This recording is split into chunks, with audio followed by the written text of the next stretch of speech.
so far, but I can't lose it.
Wreck avoidances,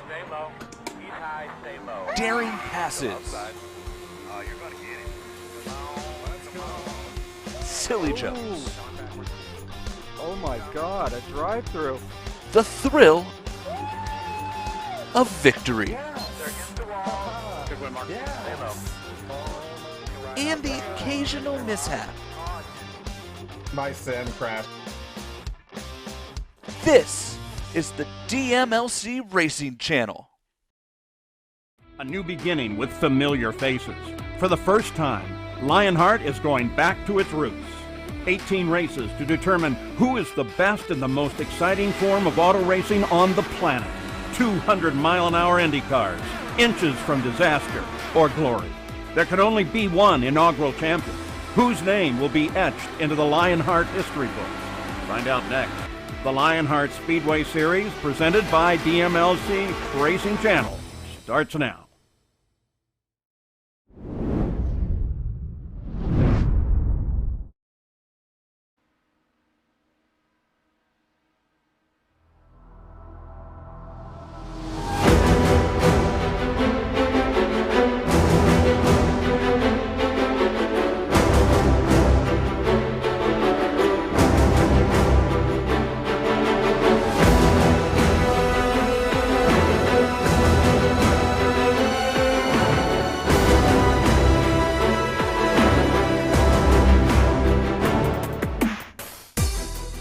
Over a decade ago, IndyCar and Dallara worked together to deliver the next generation of American open-wheel machinery. The goal? Something iconic.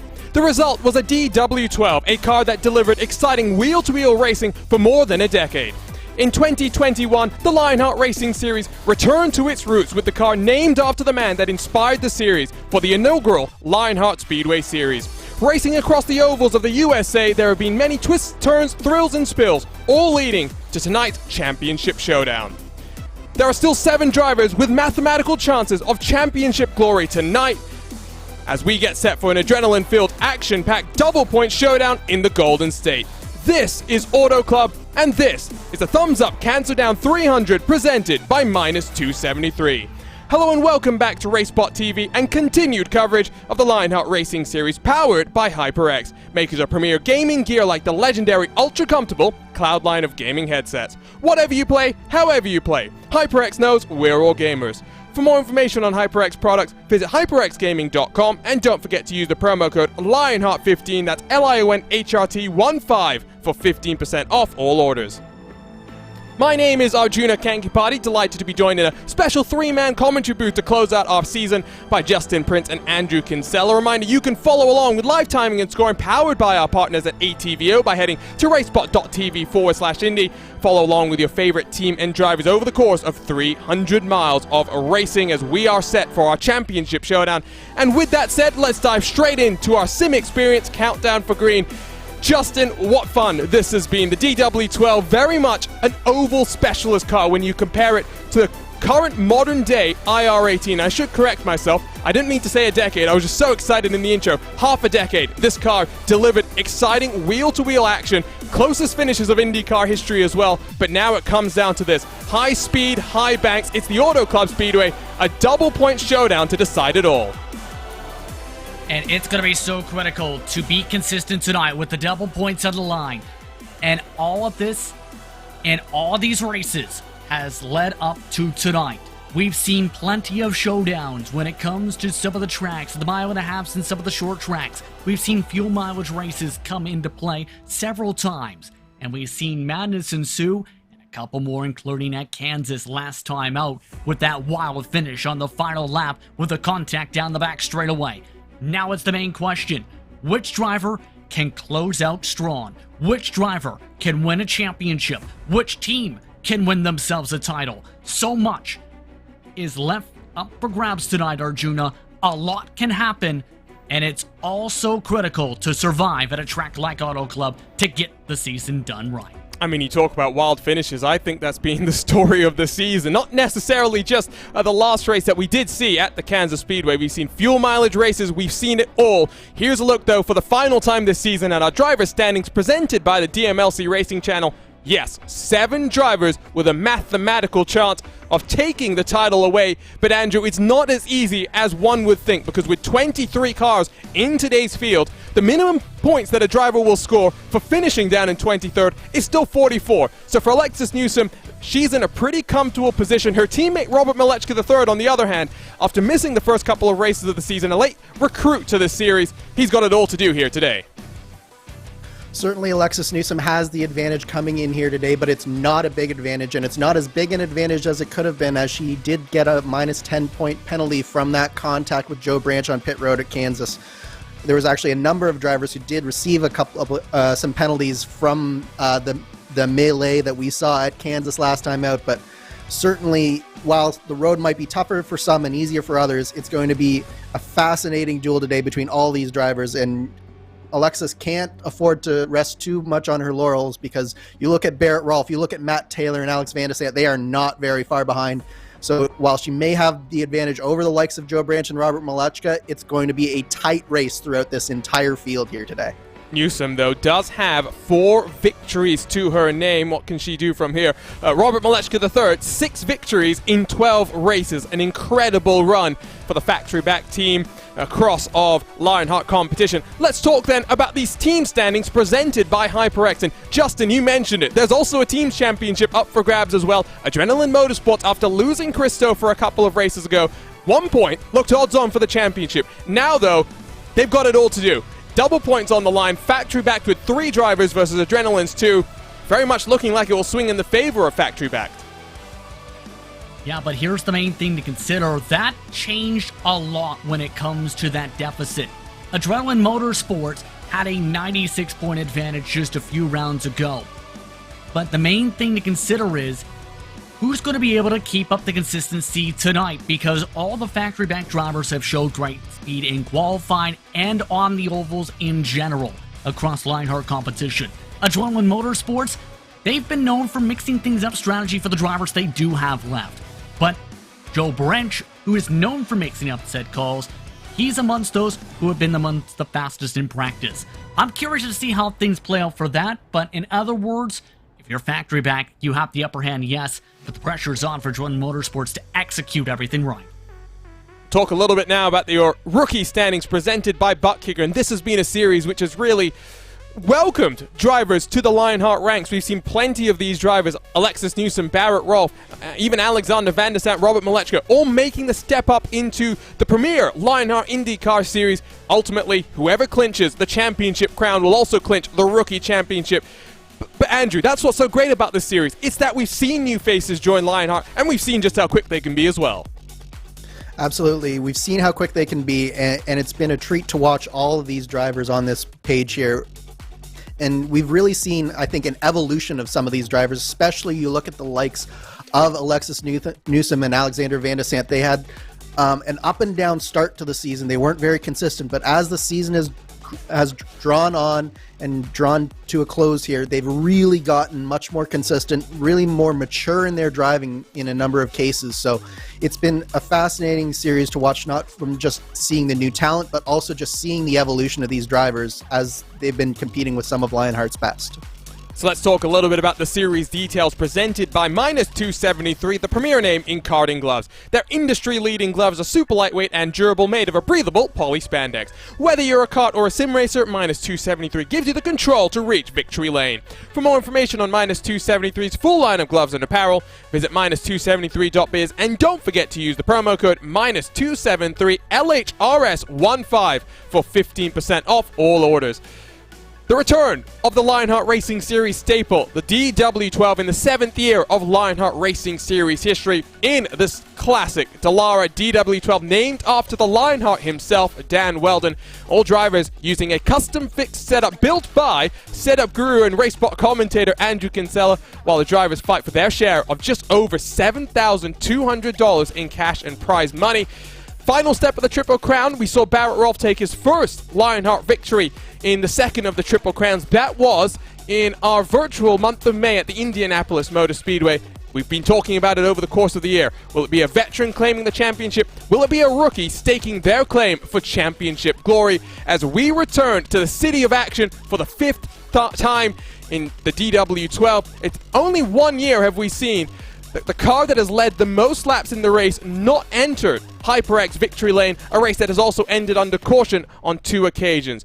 Most lead changes came back in Season 5, a very racy affair, so 36 lead changes over the course of the evening. But interestingly, most cautions came back in Season 1 of the Lionheart Racing Series. That was 8 cautions, 0 cautions, though in Season 3 it is the race that has potential to go green if the drivers can be smart and keep it clean. Closest margin of victory, 0.029 seconds. That was when Andrew Kinsella, defending race winner, not just in the DW12, but the IR18, took victory to close out the DW12 era. And Andrew, talk to us about this facility. Of course, Fontana's not going to be around in this configuration for much longer, but 2 miles in length, super racy, super high banks, multiple different lines. What are we in for here today?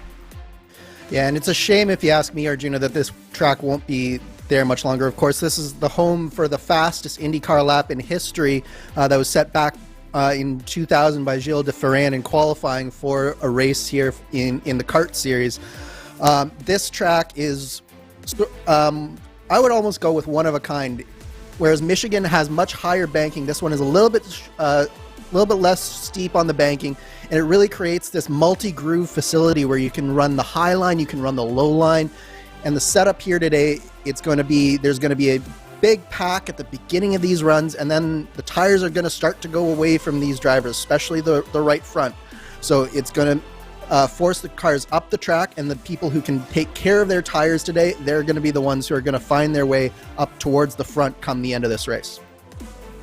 And we are looking at a race that's going to have 4 pit stops. Now the question will be, how many of those pit stops are made under green flag conditions? As for the final time in this 2021 Lionheart Speedway Series campaign, drivers on track for qualifying, 2 flying laps, track to themselves. Pressure is on to go quick when it all matters. Currently the muscle man on top with a 32.372. Barrett Rolfe, not known for qualifying performance, has put it provisionally on top as the muscle man will steal it away. But this is a session where Justin, Barrett Rolfe has to finally get a qualifying lap worthy of the speed that we've seen from him in the race itself. Yeah, his qualifying performances, we've said time and time again, have been abysmal. No poles. But his start average has been in the high teens. It's been ugly qualifying-wise. 31-8 this time. That's one of his best performances this entire season, finally. Yeah, but only 9 cars have set lap times. We've got plenty of competitive drivers yet to come, and even put in a banker lap as it was. You can see Alexis Newsom will roll herself off a pit lane as winner to kick things off. Dean Moll puts us up into 7th position with half the qualifying session already in the books. Building up the momentum. What can you do on lap number 1 here, Andrew, to make sure lap 2 is as quick as you can be? It's all about making sure that your inputs are as light as possible. You're going to go around the outside of the track, make it as long as possible, try and build up as much RPMs and as much speed as you can. You scrub off just a little bit on the outside here in the corners, and you see the lights on Alexis's dash just going down a little bit, comes back up on the straightaway. It's just flashing just a little bit as she starts to get towards the rev limiter, but she's keeping up the momentum on this outside, and then you're going to see she's going to dive straight down for the bottom, coming off of 4 here, and take this second lap on the bottom of the track. She's even right on the apron here. She's going to have to transition very carefully back up there. And then the key on this part of the lap, Arjuna, is not to scrub any momentum from your car. If you put too much steering input into the car and you start to scrub from the front tires, you're going to lose time all along this back stretch. Similarly, although it's a little bit easier through 3 and 4 because the track does open up just a little bit coming out of turn 4 and then down onto the apron, and 31.809. She is on top of the charts right now, Arjuna. And that's crucial because there are points that are awarded in qualifying, 2 points, and given how close the championship is, you want to make sure you have the buffer heading into what is going to be a crazy, chaotic race. Matt Taylor, Alexander Van der Sant, and the man we're watching right now, Robert Malechka III, all have done lap number 1. Trevor Malone up to 7th. We'll wait and see what the time's going to be first for Matt Taylor because he's a little bit further on his lappers. Robert Malechka III in towards turn 3 for the final time in qualifying. Matt Wagner 6 pips. Nick de Groot for a top 7 position there. To the line, here comes a man that's been on pole plenty of times. It's a 31.796, and once more, Malechka's on pole, Justin. And for Malechka III, keep in mind, he's got the toughest scenario with how far back he is with the points, with how many races he hasn't started, keep in mind, and with some of the bad luck down the stretch in his regard.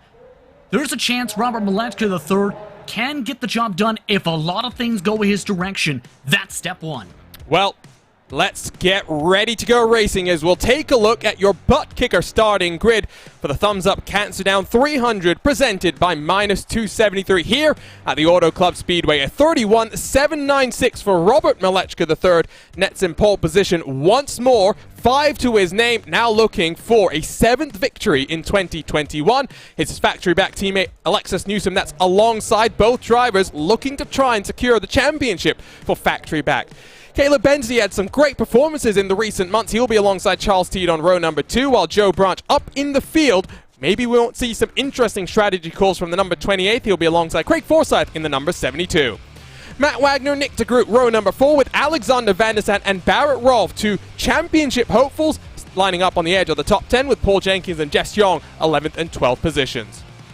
Trevor Malone and Gary Godso, 13th and 14th, with Christopher Kresge and George Anzaldo on row number 8. Dean Moll, only 0.08 of a second back, but that's only good enough for 17th position. The Muscle Man lines up alongside him in 18th position. Matt Taylor has it all to do. Back in 19th position, needs a little bit of luck to go his way. Matt Houston, the final car to set a qualifying lap time. Tony Schowen, Mike Rigney, and Chris Fowler will line up at the rear end of the field. Tony Schowen and Chris Fowler both have end-of-line penalties to be served here today, and that's why we'll see them from the very tail end of this field here today.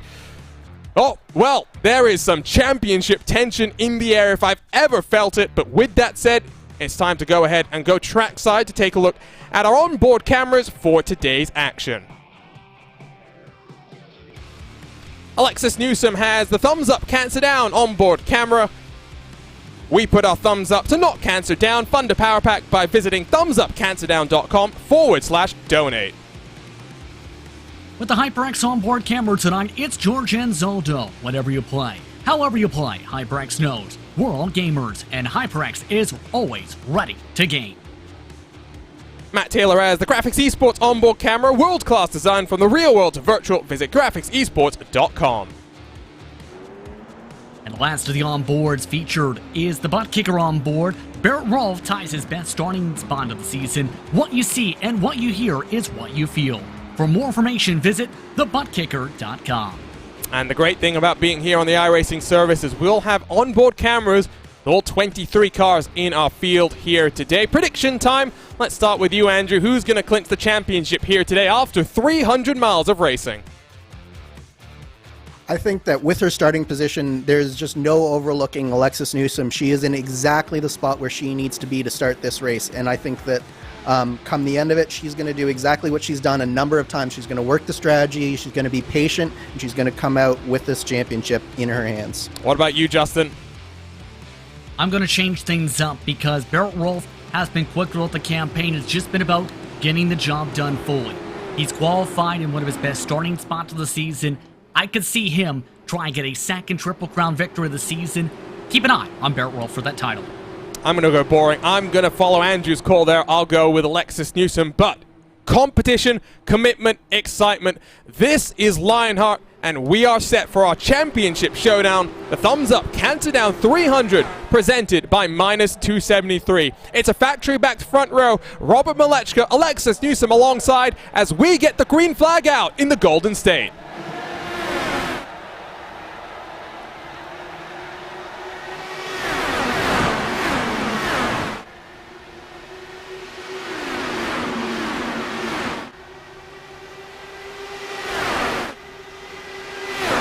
It's a good clean start as here comes the move already from Alexis Newsom, picking up the speed, followed through by Caleb Bensley. Malechka the third having to be a bit careful as Craig Forsyth splits the difference 3 wide, already up into fourth, but around the outside, here comes Charles Teed. Alexis Newsom leads lap number 1. Interesting start there, Justin, but clean, that's what we wanted to see. But crucially for Tony Schowen, he's 18 seconds back from the entire field. That's because he started from the pit lane and because he started at the back in terms of the pylon. Guess how far he has to roll on the entire length of everyone's pit boxes down the pit lane? That's an extra few seconds alone right there. He needs some things to happen and quickly. But factory back, they're playing things very safely team-wise, trying to swap back and forth, help each other save a bit of fuel potentially here, and control the tempo of the Hornet's Nest. 150 laps, the fuel window anywhere from 32 to 33 laps, and this is what we expected. Pretty pack racing to start things off, but the weather conditions relatively warm when you think about how cool it can be here, Andrew, especially at the Auto Club Speedway. Here on the iRacing service, 23 degrees in the air itself, 24 on the track. Relatively cool, but also not that gusty in terms of the wind. Yeah, it's a relatively calm night, and that's going to allow a lot more moves, especially coming out of the corners. What can happen here at Auto Club is if it gets too windy, then one of the corners actually becomes really, really difficult to keep the car underneath you. But with that lower wind, it's going to allow these drivers to keep the car underneath them just that little bit longer, be a little bit easier on the tires. And I think that we're going to see some side-by-side action throughout this race, as we already see Barrett Rolfe, Nick de Groot, and Alex Van de Sant going 3 wide into turn 3. Long way around for Barrett Rolfe, but he's punched himself up +3 up into 7th. Van de Sant not clear of Nick de Groot just yet, but working out of turn 4, able to clear himself as still for the race lead, swapping back and forth. We know just how much of a hard charger that this man is in the 33 car, but he's got to be patient, Justin. He can't afford to get mixed up in anything early in the race right here. If he wants to fight for the championship, he needs to be able to make it to the end first of all. One of the main talking points for the drivers on the grid, mind you, was let's hold back any craziness to the final stint. Drivers want to keep things calm. And for Barrett Rolfe, second thing to also consider is trying to make sure you get the right strategy in. Those fuel numbers, you mentioned how tight it could be. Barrett Rolfe seems to be just trying to pick which line to go, see which one's going to be able to push him on forward, but also allow him to make sure he hits his numbers. Looks like Caleb Bensi will defend there for 6th position. Still out front, the two factory-back teammates going back and forth, kind of what you'd expected a race like this, where swap drafting might just build the momentum, keep these cars pulling away from any cars that lose the draft at the tail end of the field. Charles Teed, has had a pretty clean start as well to work himself up into podium contention. Craig Forsyth on that outside line. And in a car like this, Andrew, where there is no in-car tools like we see in the IR18, no front and rear ARB, no weight jacket to play with, what can these drivers do to make sure that they don't run afoul of dirty air? It's all down to the drivers in this one, Arjuna. Basically, what you need to do is you need to find some clean air through the corners. You also need to make sure that you're taking care of the tires. How do you do that? Well, you take care of the tires by making sure that you're not scrubbing, especially those front tires, because the front tires will give out before the rear tires on this car. So what they're going to need to do is do exactly what George Anzaldo's doing here, is just taking that nice high line, making sure that they're just taking a nice arc through the corner, not putting in too much wheel into the car, because it's so easy when you get into that dirty air to put in a lot of wheel, as we see some really close action here in turn 3, Arjuna. Barrett Rolfe made it 3 wide, up into 3rd position as well. That was bold, that was brave, that was a move reeking of championship desperation. It has opened the gap up to Robert Malechka, Alexis Newsom to almost 1 full second, and Andrew, that is almost the drafting range in this DW12.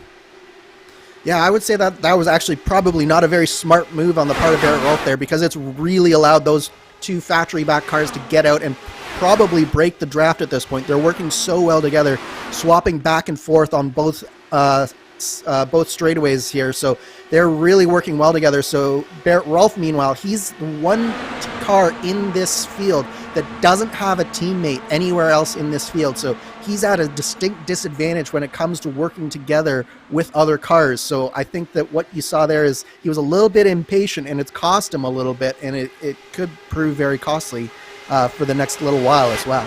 That gap now 1.5 seconds, so factory back guys out front waving goodbye to the rest of the pack. It will take some coordination from Barrett Rolfe, from Caleb Bensi to pull themselves forward back into the contention for race victory, and for Barrett Rolfe, contention for the championship itself. We'll get live point updates across the entirety of the evening. Can see it has swung in the favor of Alexis Newsom, who is still in 2nd.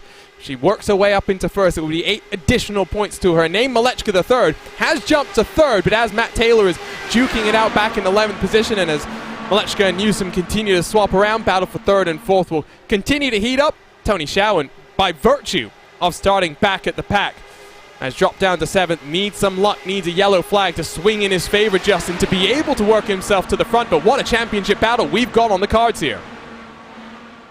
Especially with how things are faring out. Keep in mind, though, Newsom and Malechka the 3rd doing exactly what they're needing to do, keep up towards the front. And I think Rolfe has realized, for us to have a chance, this pack, I should say, they need to start swap drafting a little bit, try and close back up the deficit. The problem is it's not as clean as what they've done 1st and 2nd. Then on top of things, you've got a majority of your help still fighting and having a wrestling match for 7th position. Yep, this is Charles Teed, Matt Taylor side by side. Taylor on the outside does have the clean air, but these cars already 8/10ths back, give or take, from those grouping in front. So they need to be careful themselves that they don't lose the draft. There's already gap between 1st and 3rd, now almost up to 2 full seconds. Incredible. The question I have now for you, Andrew, is how much fuel saving can you do if you're in this pack? You can't do much fuel saving if you're in the position of Matt Taylor and Charles Teed here. They're using as much fuel as they can, and they were even 3 and 4 wide for a couple of laps there, Arjuna. It's been some fast and furious action back in the pack, but right now what Charles Teed and Matt Taylor are doing is they're swap drafting here to make sure that they don't lose the draft to the pack that is 3rd through 6th and 7th right now. And it's very important for Matt Taylor to do that, as he got very close to the wall coming off of turn 4, but it's very important for Matt Taylor's championship hope that he does not let that front pack go, because he is the only driver, barring Tony Schowen, that is not a part of that front pack, but is still going for this championship. And last time around, it was about a 10th quicker for your race leaders as compared to the grouping 3rd on back. Not the quickest cars on the track itself right now, but because of the way this race is playing out. They are just building that advantage, building the buffer. And if you're Robert Malechka III, surely the topic on your mind here, Justin, is help your teammate win a championship as it's too wide, too deep for 12th on back. I think that has to be the focus if you're factory backed right now. They've been along those lines throughout the season, keep in mind, where if Malechka III can help Newsom, they'll have the assistance there. If Newsom can help Malechka III, you'll see that right on back. And they're playing this race perfectly to be able to be upwards of 2/10 quicker because the swapping for that second pack is not working. They are losing more and more time each time they swap about up to 3/10 slope compared to them. And it's right in the playbook of being a good teammate. We've seen that come into play with the private label team hype drivers in the IndyCar series. Factory backed is that equivalent for Speedway. You can see, by the way, left-hand side of your screen, two drivers really ducking and diving, dicing their way through the field. That's Matt Taylor and Chris Fowler in the 8 and the 20. Barrett has charged up 7, but he's very much hit a wall. Would not be shocked if, in a couple of laps' time, Matt Taylor is knocking on the door of a top 5, maybe even squabbling for what is the final podium position. Remember, double points, so instead of 60 points for a race victory, it's 120, and with 23 cars in the field, minimum points that our championship contenders will score 44 if they do get eliminated early doors in today's racing. But I'm knocking on wood as I say this, Andrew. We are about 18 laps into this one. No caution, and these drivers really racing respectfully, putting on a show, and not making me think we're due for a caution anytime soon. Yeah, I think we've gotten through the danger area for this run for the most part, Arjuna. You're seeing that the cars are starting to spread out a little bit more. That aero push is really starting to come into effect, especially deeper on into some of these packs. And it's just getting harder and harder for the cars to follow closely. But one thing we do need to keep look out for is a number of drivers have gotten very close to that outside wall. So it is still a possibility that someone could get into that wall through the aero push and bring out a caution. So we're not out of the woods yet, but I say it is at least looking good up until that first pit stop really comes around, I would think. And we saw some calamity and chaos on the pit entry last time around. It's not as difficult as Kansas, I would say, Andrew, but when you're braking at these sort of speeds with the level of downforce that these cars have, you're basically hoping and you're praying that the car slows down in time. It's something that we saw in the real world this month of May, where plenty of drivers on the first pit cycle at the Indianapolis 500 found that, well, their brakes weren't working as they expected. And the hardest thing about braking in a car like this is as you're slowing down, you're also losing the downforce, because the wings and the undercarriage really generates downforce by keeping the speeds that they're going, which is about 228, 29 miles an hour into these corners here, Arjuna. So when you start slowing down, as you're slowing down, you're also losing the downforce and losing grip. So it's very, very easy to lock a tire up and potentially slide into someone in front of you if you're coming in too close to the car in front of you. So definitely one of the hardest things to do in an oval race in a car like this is to get on the pit lane safely. Matt Taylor does the over-under on fellow championship contender Joe Branch in the yellow and red as they enter in towards turn number 3. Taylor works himself up into 7th and does indeed clear himself of Joe Branch. Great move, and Matt Taylor showing that for a driver, Justin, that we've typically talked about coming on strong at the closing stages of the race, when he gets more comfortable with the car, when the track rubbers itself in, he's going aggressive right off the bat. And I'm not surprised to see someone like Taylor right now following along with trying to be that aggressor, because he didn't qualify well at all. It puts you on the back foot with that. And keep in mind, Taylor has showed us several times this season that he's able to find lines that no one else has been able to figure out. Near contact with the wall with Craig Forsyth will set up this run, for example. Taylor just knows how to slice and dice his way through the pack when having to deal with aero wash, and knows how to pick the exact line. He'd probably be in a better situation championship-wise if it wasn't for how Kansas, of course, ended for him. I think you could say that about a number of races for Matt Taylor across probably the last 4 races in this Speedway Series. Of course, does lead the championship in the Lionheart Retro Series. He'll have the chance to become a champion in the Lotus 79 in a couple of weeks' time, but Barrett Rolfe starting to slide backwards, drops behind Matt Taylor, who works himself up into the top 5 after starting down in 19th position. As it runs, right-hand side of your screen, Alexis Newsome is now, commentators' math never trusted, especially when it's on the fly, 39 points clear of the rest of the field. Taylor only 3 behind Barrett Rolfe. But ultimately, with how things are shaking out, Andrew, if Newsome controls this race, she's got one hand on the championship. She needs to stay out of trouble. And Newsome's doing exactly that by being up at the front of this field, in front of all of this battling back and forth as we watch Taylor, and Rolfe is coming back on Matt Taylor here. Newsome is doing exactly what she needs to do at the front of this field. She's in a pack with her teammate, and we know that Malechka, as long as Newsome's in this race, Malechka has basically told us at the end of Kansas that he's really running to help Newsome win this championship. So she's exactly where she needs to be. And you talked about Taylor's aggression and him coming through the field, and I do think that while he's been spectacular at times, it's also worked to his detriment a few times, and Kansas was just one of those examples where he was going really, really close with Tony Schoen for a large portion of that first stint, and it finally bit them when they got together.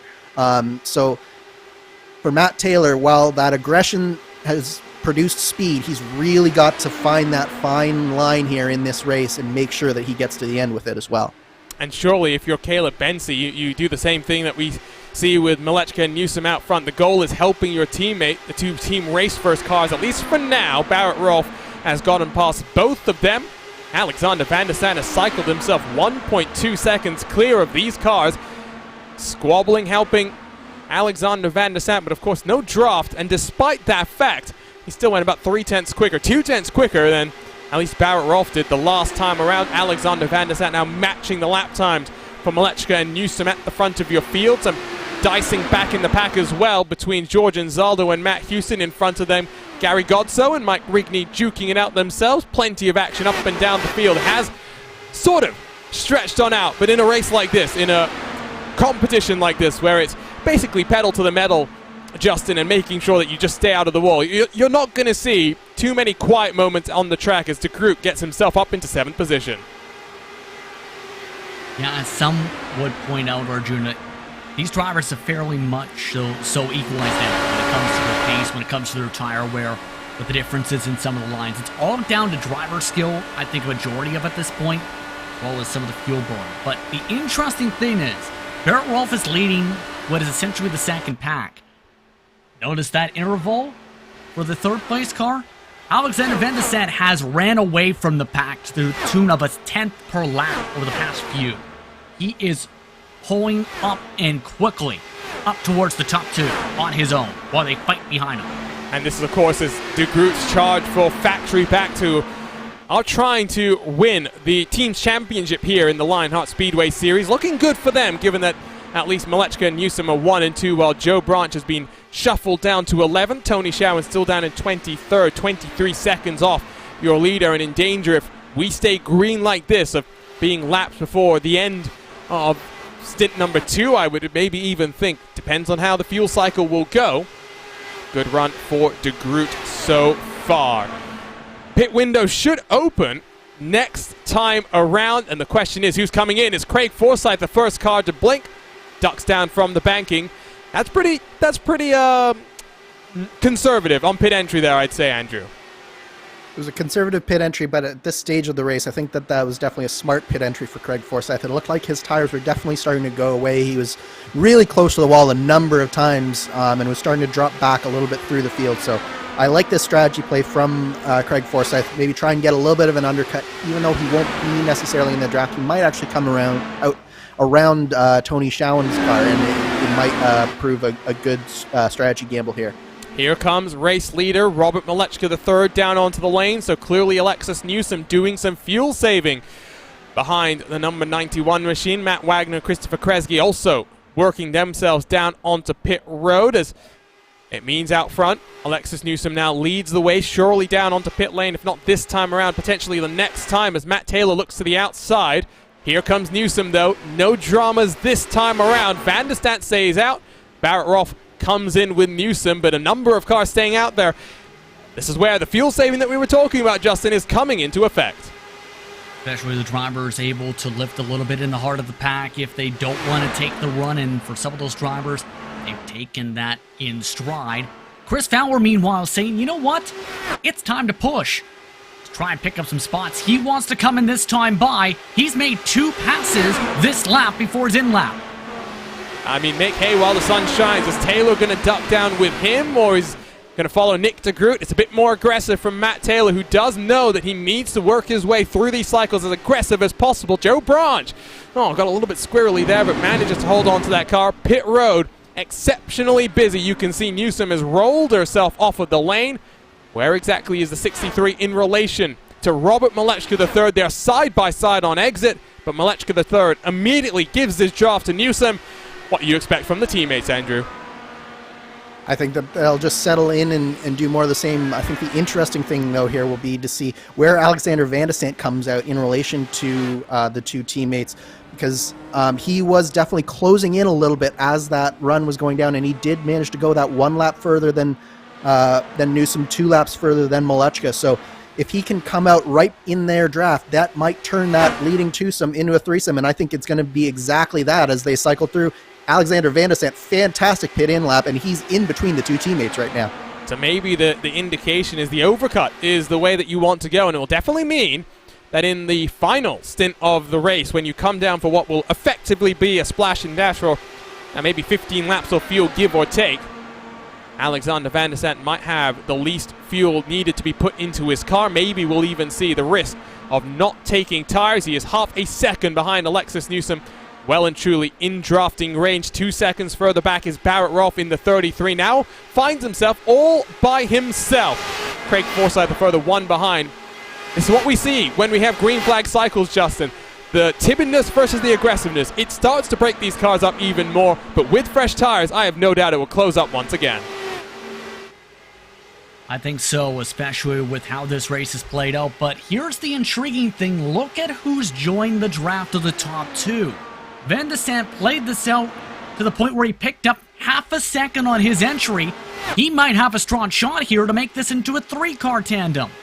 And since all 23 cars have made their way onto the lane, let's once more look at how the points are shaking out. Van de Sant, 102 points to his name, has worked himself up in to 5th position. But again, situation is if Alexis Newsom can control this race like she's doing, at least for the opening 38 laps or so, one hand on the championship and what has been a strong season, but an up and down season. And a season, Andrew, where midway through the year, it looked as though it was all going wrong for the 63 car.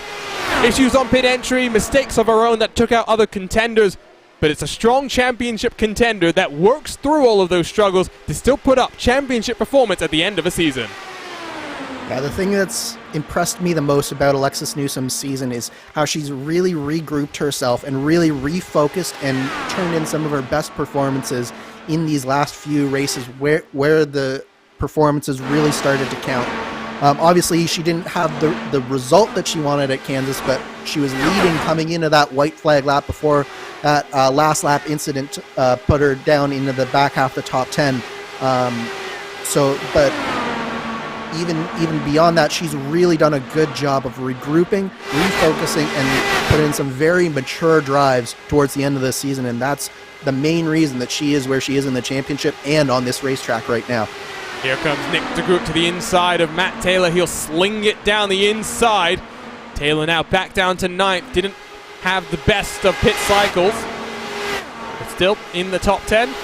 Chris Fowler, the biggest mover on the day so far. He's plus 17. As he now looks to get on past Caleb Bensey in the number 29. Looks like move done there.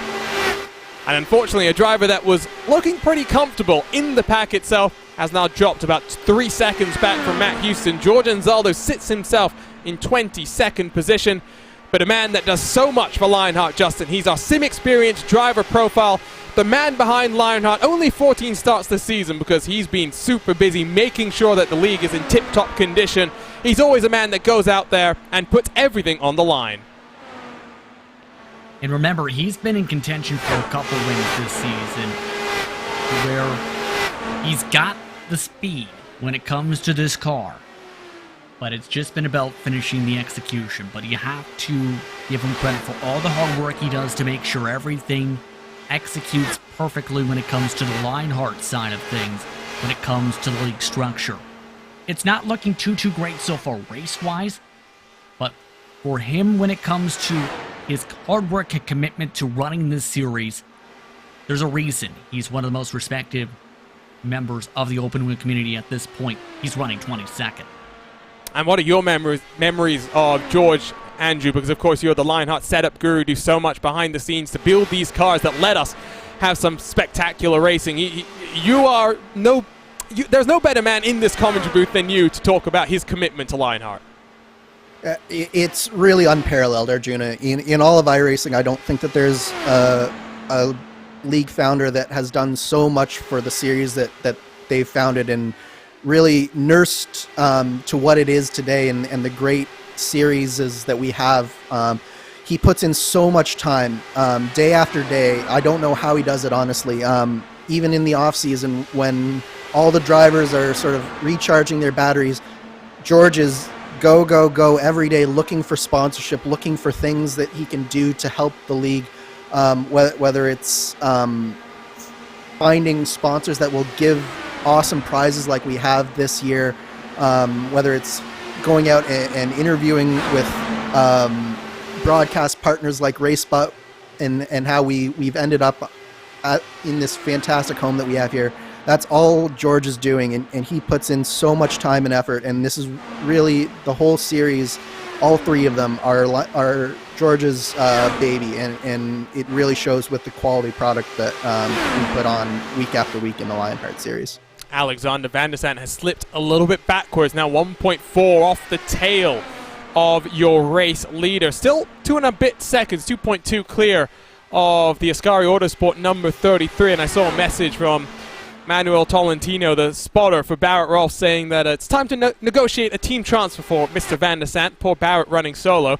I regret to inform you that Mr. Van der Sant has already been clutched and claimed by Adrenaline Powerslide for all future Lionheart series and indeed open setup competitions as well. He'll be joining up with the likes of Adam Blocker, Andrew Kinsella, and Joe Branch, Tony Showen in a week's time or so, when there is a new iRacing build that promises to have plenty of exciting things on the cards. Already announced the updated scan for Watkins Glen in upstate New York. We're also looking at the release of Knock Hill. Great to have a Scottish track coming to iRacing. Maybe we can convince Mr. Anzaldo to throw that onto the schedule, if not for an official sanctioned event, maybe an all-star event or something like that. Also, plenty of exciting surprises that I'm sure are yet to be revealed from the wonderful iRacing staff. Of course, we will likely visit Watkins Glen in our 2022 Lionheart IndyCar Series. Meanwhile, 6th on back have been squabbling and fallen back from Craig Forsyth in front. This is Fowler, Benzie, Taylor, DeGroot, all mixed up with one another. Joe Branch not far behind as well. And you think at this point, Justin, approaching a third of the race distance, for Matt Taylor, surely he'd be on the blower to Caleb Benzie saying, come on, let me through, I've got a championship to fight for. Yeah, absolutely at this point. It has been that type of a year for some of the drivers, I will say. But you have to give credit to a lot of these competitors when it comes to the improvement. Caleb has been one of those drivers who has absolutely shown a lot of great improvement. And he works with a lot of these drivers who are in this line, mind you, whether it's Fowler, whether it's Taylor. So I think at this point, they may be synced up to try and pull in ahead. I wouldn't be surprised to see someone like the 29, Caleb Benzie, battling for wins in more frequency next season, if not in several other Lionheart sanctioned series, with how the momentum's been faring his direction. Schedules for 2022 have been provisionally posted. Some interesting things coming up on the agenda. Visits to the Nashville Fairgrounds Speedway for the DW12 for the IR18. Visit to the Land of the Rising Sun and Suzuka for the Indy cars as well. Plenty of intriguing things to keep your eye out on racespottv, even as the 2021 season comes to a close. 3 championship finales, 2 this week. We'll head back to Auto Club this coming Sunday for the IndyCar Showdown. Adam Blocker has already claimed a 4th consecutive title. Question is, will he be around with his real-world commitments in the NTT IndyCar Series paddock to try and claim the Triple Crown? Would be the first driver to have done so, all 3 races in a calendar year. And then a couple of weeks from now, Mark Cohn will try and do the same after winning in dramatic fashion both at Pocono and at Indianapolis in the Lotus 79. Another championship showdown there that promises to be extremely intriguing. Aaron Morgan has closed the gap to his teammate Matt Taylor. It's all to play for here at Auto Club. Those Lotus 79s really do know how to put on a show on the ovals, even if they weren't necessarily designed to go racing just in left-hand turns. We've been watching Jeff Young, Charles Teed, and Trevor Malone duking it out, but getting more and more intriguing between the teammates. Matt Taylor now split between Chris Fowler and Caleb Bensi. Nick DeGroot just watching on as a good view of all the action here, Andrew.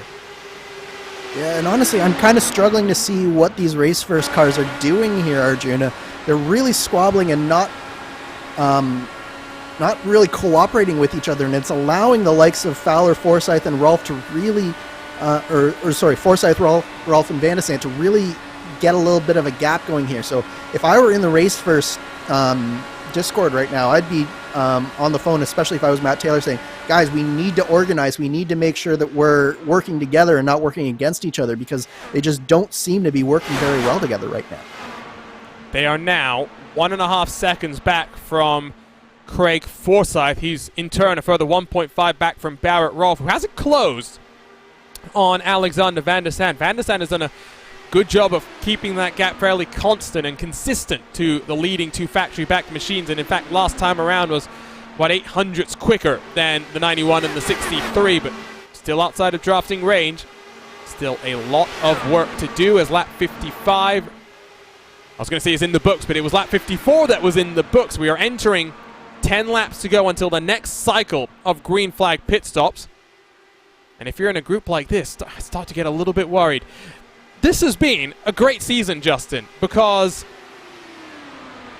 this car, the DW12, put on much closer oval racing than the current incarnation of IndyCar, the IR18, which tends to be a little bit more single file and spread out across of whatever type of oval and whatever type of package that you're running. But we've seen plenty of races where we've had these sort of long green flag runs that have defined the Speedway Series. Yeah, and in some cases, fully green races, where we've seen Van de Sant in particular take advantage back at Kentucky by being the fuel master and saving more gas than anyone else in the entire field, and ran out coming to the checkered flag in an emotional victory at that time. This is, in turn, just emphasizing so much of the importance of making sure you practice everything, not just short run pace or one simple run, but try to figure out what's going to be the call. Speaking of calls, some drivers may have to make some, as there's been some trouble down at the pit entry. It's Charles Teed in the 5 that's straight down onto pit road. What has happened here? Coming out of turn number 4. Might have been something that happened with Paul Jenkins with AJ Musselman. We'll catch the tail end of the incident now. Oh my word. And Charles Teed gets launched into the air by the high speed of AJ Musselman. It's just door-to-door contact between Paul Jenkins and Charles Teed, and well, Musselman, no time to react. He just gets mixed up in that by no fault of his own. Couple more looks at this one. Take a look at it, Andrew. Yeah, so Trevor Malone pulls down in front of Paul Jenkins there and basically puts a face full of aero wash into the car of Paul Jenkins. Charles Teed pinching Jenkins down a little bit, and Jenkins just had no ability to control the car and keep it on the bottom there. So they make contact, and then big impact between Charles Teed and AJ Musselman. Who is that? It does look like that white car there just barely survived through that, and man, that was a big impact between Musselman and Teed. Very surprised we didn't get a caution, but I think it was because it was on the grass and not on the track that he went flying like that. But man, that was a big impact. I believe it was Mike Rigney in the 00 that got somewhat mixed up in it, but did manage, I think, to at least keep his car pretty clean. Doesn't look as though on the lap times that he slowed down. It was a 32.3 last time for him. Race leader, a 32.281. So very much still in contention if he can close the gap. So we started with 23. We've now got 2 on pit lane and in the garage. Paul Jenkins did have a slightly lengthy stop, 23.4 seconds stationary, but he's still out there, albeit 2 laps down. Not been a great year for the 35 car, and I'm sure his family isn't going to be too thrilled to see that one either, Justin. Especially since some of his family is watching along tonight and was cheering Paul Jenkins on, wanting to see him run well. Things not working his direction. And it gets worse. Paul Jenkins just got a drive-through for avoidable contact, so he'll lose even more time on the racetrack. So everything is not going the way of Paul Jenkins. He's already 2 laps down, though, so I don't think it's going to do his race any worse. Now the question is, does Charles T, does AJ Musselman have the ability to roll that car back out onto track? I would be shocked, especially given the velocity of the impact that we saw there. You don't typically see Indy cars going that high up into the air, Andrew. No, and AJ Musselman has in fact exited the session, so his day is done along with Charles Teed. So both of the cars in that massive impact there are now out of this race, and that does have a little bit of championship implications, Arjuna, because you mentioned that it was 44 points. I believe it is now 48 points is the minimum that Alexis Newsom can get, or any driver can get at this point. So that does change the calculations just a little bit for these drivers and makes it just that little bit more attainable for Newsom here. Oh, absolutely.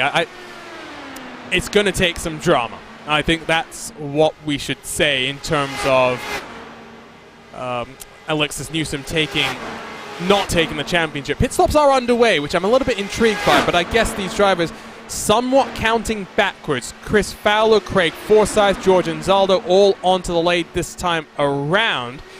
It looks like we may have a driver that is slowing themselves down significantly. What's happened to Alexander Van der Sant here, Justin?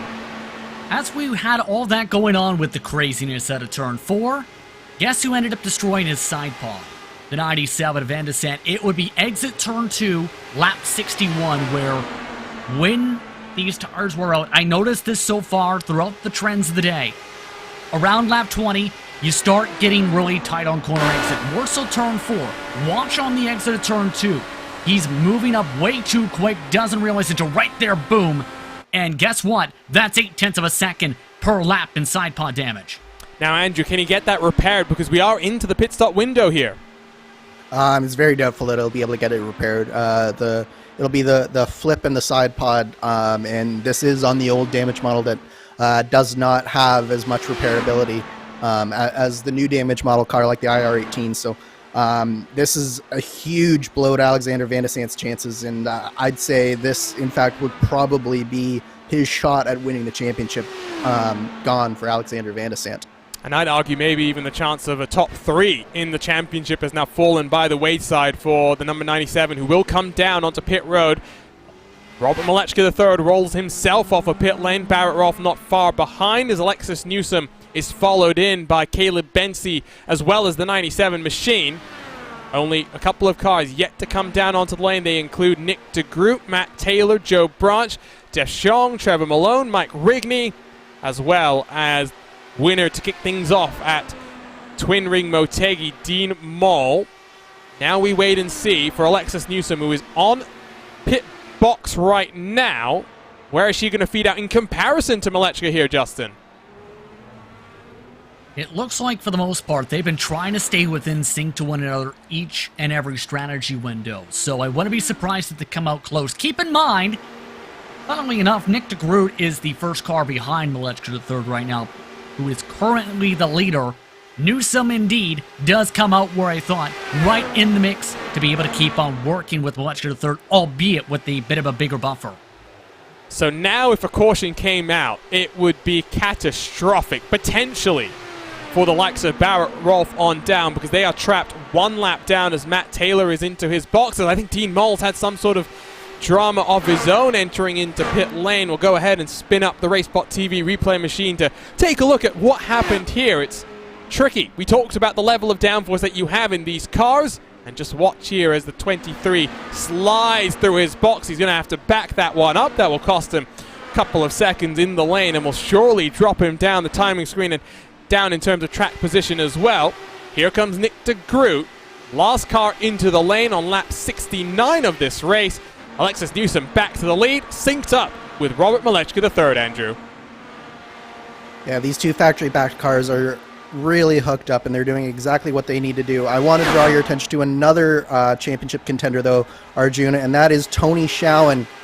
He had been running around in that sort of 22nd, 20th position, and he was about 23 seconds back of the leader, 24-25. During that last pit cycle, he had some drama coming on to pit lane, and he is now fallen one lap behind the race lead. So even a caution at this point, it's going to be tough for Tony Schowen to get back into the fight and to really put any sort of battle here towards this championship. Don't know what our timing screen was thinking. Tony Schowen is not 23rd because, of course, we've had a couple of retirees so far in this race, but he is still running out on track. But a lap down, 17th position, has it all to do. Barrett Rolfe not far behind him, is still about 1 second clear of Tony Schowen. Not Tony Schowen, excuse me, Craig Forsyth in the number 72 just down the road from him, but it's a podium position in the hands of Barrett Rolfe, but very much still needs a close 4.6 seconds to sniff victory. It'd be his second of the season. Second Triple Crown win to his name, as Alexander Van der Sant does appear to have rectified the majority of the damage on his car. Last time around was a 31.7 is all. Nick de Groot is going to have to come back down onto pit lane here, Justin. He already just came off the pit lane, in fact, or to correct you there, he just spent more than 40 seconds in the pit lane because of speeding. That's what happens when you go 66 miles per hour in a 55 mile per hour limit zone. So Nick de Groot is essentially out of the conversation for a top 10 finish here. Newsom and Malechka III now will be the main points gatherers when it comes to factory back in turn as a result of that miscue and mistake. Looks like sorry, go ahead. And you mentioned, Arjuna, that Alexander Van der Sant did receive a lot of work on pit lane there, but it did cost him 48 seconds, so he is also one lap down. Also, Matt Wagner, 48 second stop, so that is, as well for him, both of those cars 1 lap down now and behind even Tony Schowen. So those are your 18th and 19th place runners, but crucially for Van der Sant, 1 lap behind the leader and basically out of this race. And not only that, too, Trevor Malone had the same issue, too, because for Trevor Malone, I heard over the radio, it was a very, very late call, screaming pit, pit, pit, pit, pit, and basically stomped on the brakes to the point where he nearly spun it out. So a lot of drivers caught speeding this time. Drama on pit lane, kind of what you'd expect at a track like this, but under the night lights here at the Auto Club Speedway, still about half the race left to go. And it is sad, you mentioned this earlier, Andrew, that this track is basically going to become a short track for the rest of its history, because construction work has begun to convert this 2-mile facility down into a short track for the stock cars, and it's going to be a lot like Bristol, but I think it's going to lose a lot of that character, a lot of that history that has been built at this track. So many close finishes, both in stock cars and in these open wheel machines. Yeah, it's one of those tracks where it always seems to produce some really good action, whether it's been in an Indy car or been in a stock car. It's really had some of those side-by-side battles. One of the things about it is it's so wide that you can take so many different lines through the corners, and it's gotten to the point where it had a lot of character as well in the racing surface. So it's really, really, really nice facility, and I do hope that they do a good job with the short track. I think it'll be an exciting place for NASCAR. I don't think that it's a place that IndyCar will ever be able to go to again, which is a shame, but I hope that the fans sort of come back and embrace the facility, because obviously one of the problems with Auto Club is that the attendance had been declining, and this change to a short track is looking to remedy that just a little bit. So hopefully that the fans in Southern California really embrace Auto Club Speedway in its new form, even if this magnificent facility that we have in front of us is going to be changed. Hey, I mean, we can try it here on iRacing. We can see how it goes. You'll notice Matt Taylor about to get lapped by your race leaders, and Taylor is now effectively out of the championship fight because Justin, another car, falling afoul of the walls here at Auto Club. Yeah, right before the pit stop window. Keep an eye on turn 4 exit, lap 65 this would be. Just a couple laps before he peeled on in, where I mentioned some of the trends going towards drivers getting a lot of aero wash, and if they charge too hard out of the corner, they'll slide up into the wall, to the point where a lot of them have had to lift hard out of the gas. Taylor right here pushes hard to the bottom, tries to keep it pinned essentially to the throttle, too much. Bounces off the wall, side pod damage, trying to fix it for an additional 7-8 seconds in the pit lane plus. No dice. He's now also a lap down, 32.7 seconds back of the leader. And I'm not saying that the 29 of Caleb Bensley takes any of the blame itself, but it goes back to what I was saying earlier, Andrew. Play the team game, make sure Matt Taylor is running as far up the field as possible. Maybe he was saving some fuel, but now we'll never know how that was going to work out, because he was in the dirty air and just washed up the track. Yeah, and I think that we were talking much earlier in this broadcast about how aggressive Matt Taylor can be. And one of the things that he's done in races past is he's really been aggressive on his pit ends. In fact, I think earlier in this race even we saw him make up a couple of positions just on his in-lap. So I think probably he was trying to do that again and really take it to the cars of Nick DeGroot and Caleb Bensley in front of him. And that's probably why he kept his foot into it, and it just didn't pay off. So I think that aggression, he stepped over that line with that aggression, and it bit him, and it's going to cost him the championship here today, Arjuna. There's no two ways about it. Let's take a look at the battle between Matt Wagner and Nick DeGroot. Two cars who are one lap down. While we also talk about the championship fight itself. Newsom still clear. Rolf in second, Malechka in third, Taylor, Van der Sant, Schouwen all dropping down the order. Not the best of days for any of them. For Joe Branch, if he can work himself up the field from where he is currently in 7th position, has the potential to cycle in front of Matt Taylor, but we'll have to wait and see exactly how this is all going to play out. Prize money, prizes all on the line for the top finishers in this championship, so plenty to play for up and down through this field. Meanwhile, it's a big gap between first, second, and third now. It is almost 6 full seconds between Robert Malechka III and Barrett Rolf here, Justin. This is the point where Manuel Tolentino has just forwarded saying, can we get a virtual safety car? Wrong series, unfortunately, if you want that one, but for Rolf, he's losing a 10th of a second per lap to the leaders. No one to work with, on his very lonesome. Just essentially Manuel in his ear saying, we need something to happen to have a chance here. And that seems to be the play and be the case, because Malechka and Newsom, right from the drop of the green flag, knew exactly how to execute a strategy, and they haven't backed off that strategy this entire time. They have dominated this race as a group. 44 for Malechka to third lead laps. 33 for Newsom. They've both been the dominant cars from the drop of the green flag, as you see now some of the traffic. And I think that traffic, Justin, is really going to be key for Barrett Rolf. As you mentioned that he's on his own, but he's really not. He's on his own on his lap, but he's mixing it up with some traffic. So what he's got to be focusing on now is finding a way to make these lap cars work for him.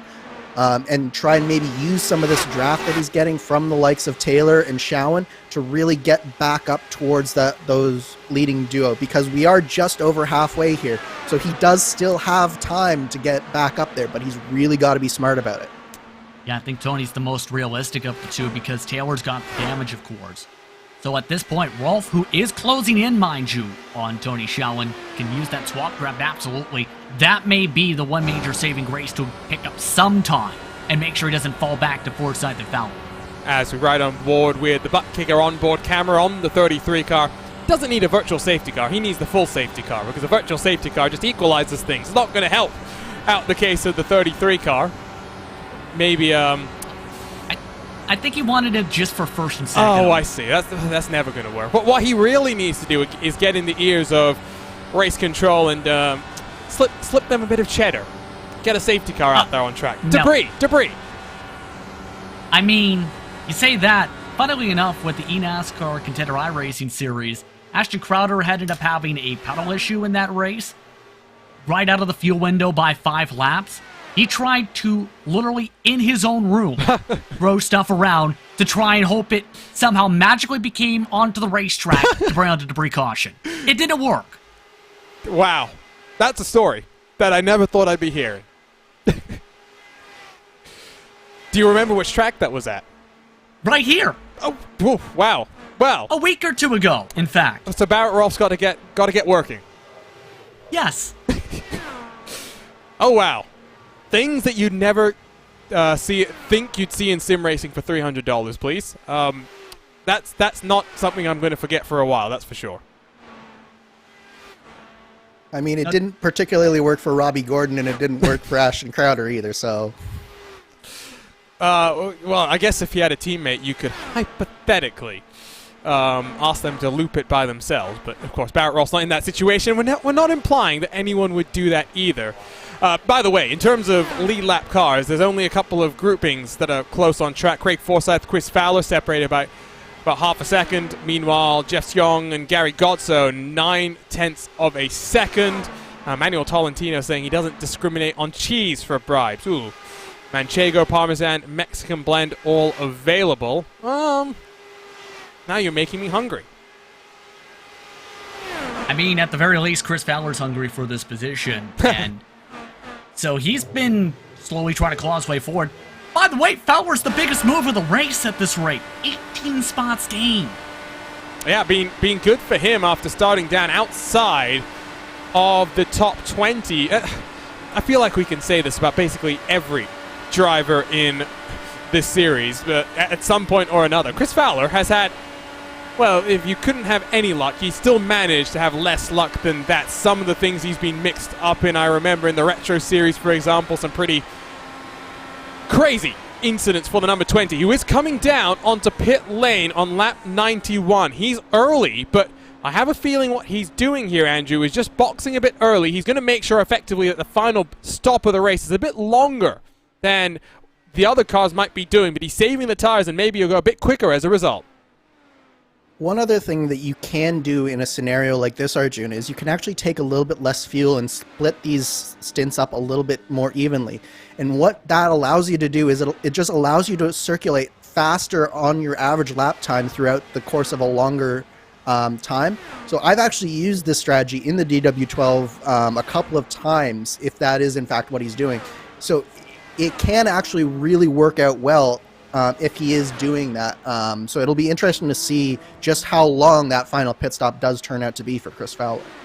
And by this strategy, I'd guess he's coming down on lap 123, 124, potentially. Also down onto the lane, by the way, is George Anzaldo, Matt Wagner, Mike Rigney, and Paul Jenkins, all cars that we've seen on this sort of a strategy. And of course, if anyone's going to be talking about strategy, it is the defending race winner, not just in the DW12, but the IR18. And Andrew, you're looking to wrap up your Lionheart IndyCar Series 2021 campaign with some more victories, potentially here at Auto Club. How much are you looking forward to what is going to be a 500-mile race in the IR18 in about 5 days' time? Yeah, I've always liked Auto Club as a track to drive. It's always been one of my favorite tracks. I've had a lot of success here. It's one of those tracks where you can win it a number of ways. You can win it on speed, you can win it on strategy, you can win it through luck, you can win it through cooperation, which is what Adam and I did last year. We did actually something very similar to what Robert Malechkin and Alexis Newsom are doing. Is we swapped draft for a large portion of the race, built up about a 10-second lap, and then with about 20 laps to go, it was sort of gloves off, and we were battling to the end for a photo finish there in the IR18, and then a similar actually photo finish with Chris Stouffer when the DW12 last went here, and I managed to just nose in front of Chris Stouffer on the last lap. So it's been a lot. It's one of those tracks where you can win it a lot of ways, you can drive it a lot of ways, and it's just a really fun track to drive around. So definitely looking forward to Sunday. And that will be this Sunday. I forget the time off the top of my head, but I believe it's 4 p.m. Eastern, 3 p.m. Central, 1 p.m. Pacific. Yes, exactly. And I think a lot of drivers are going to be very hungry when it comes to these battles for positions, and not just talking about food at this point. A lot of drivers are going to be hungry when it comes to wanting to finish out right, knowing Championship's locked up, team titles locked up in the IndyCar side, yes, but there's still a lot to race for when it comes to Triple Crown, ending of the season, as well as the potential of it could be anyone's race if you play your cards right, essentially. Just like how tonight, Factory Backed has played their cards perfectly to the point where the other cards have fallen off the table and are somewhere lost next to a vent, I believe. I like the analogies that we're coming up with today. That will be the Sim Experience race for the championship, but championship is already decided. Adam Blocker is likely to be testing with one of the NTT IndyCar Series teams that is making a return in 2022. So the question is yet to be answered as to whether he'll be out in action, as Alexander Van der Sant, Tony Schauen, and Barrett Rolfe all working themselves down onto pit lane this time around.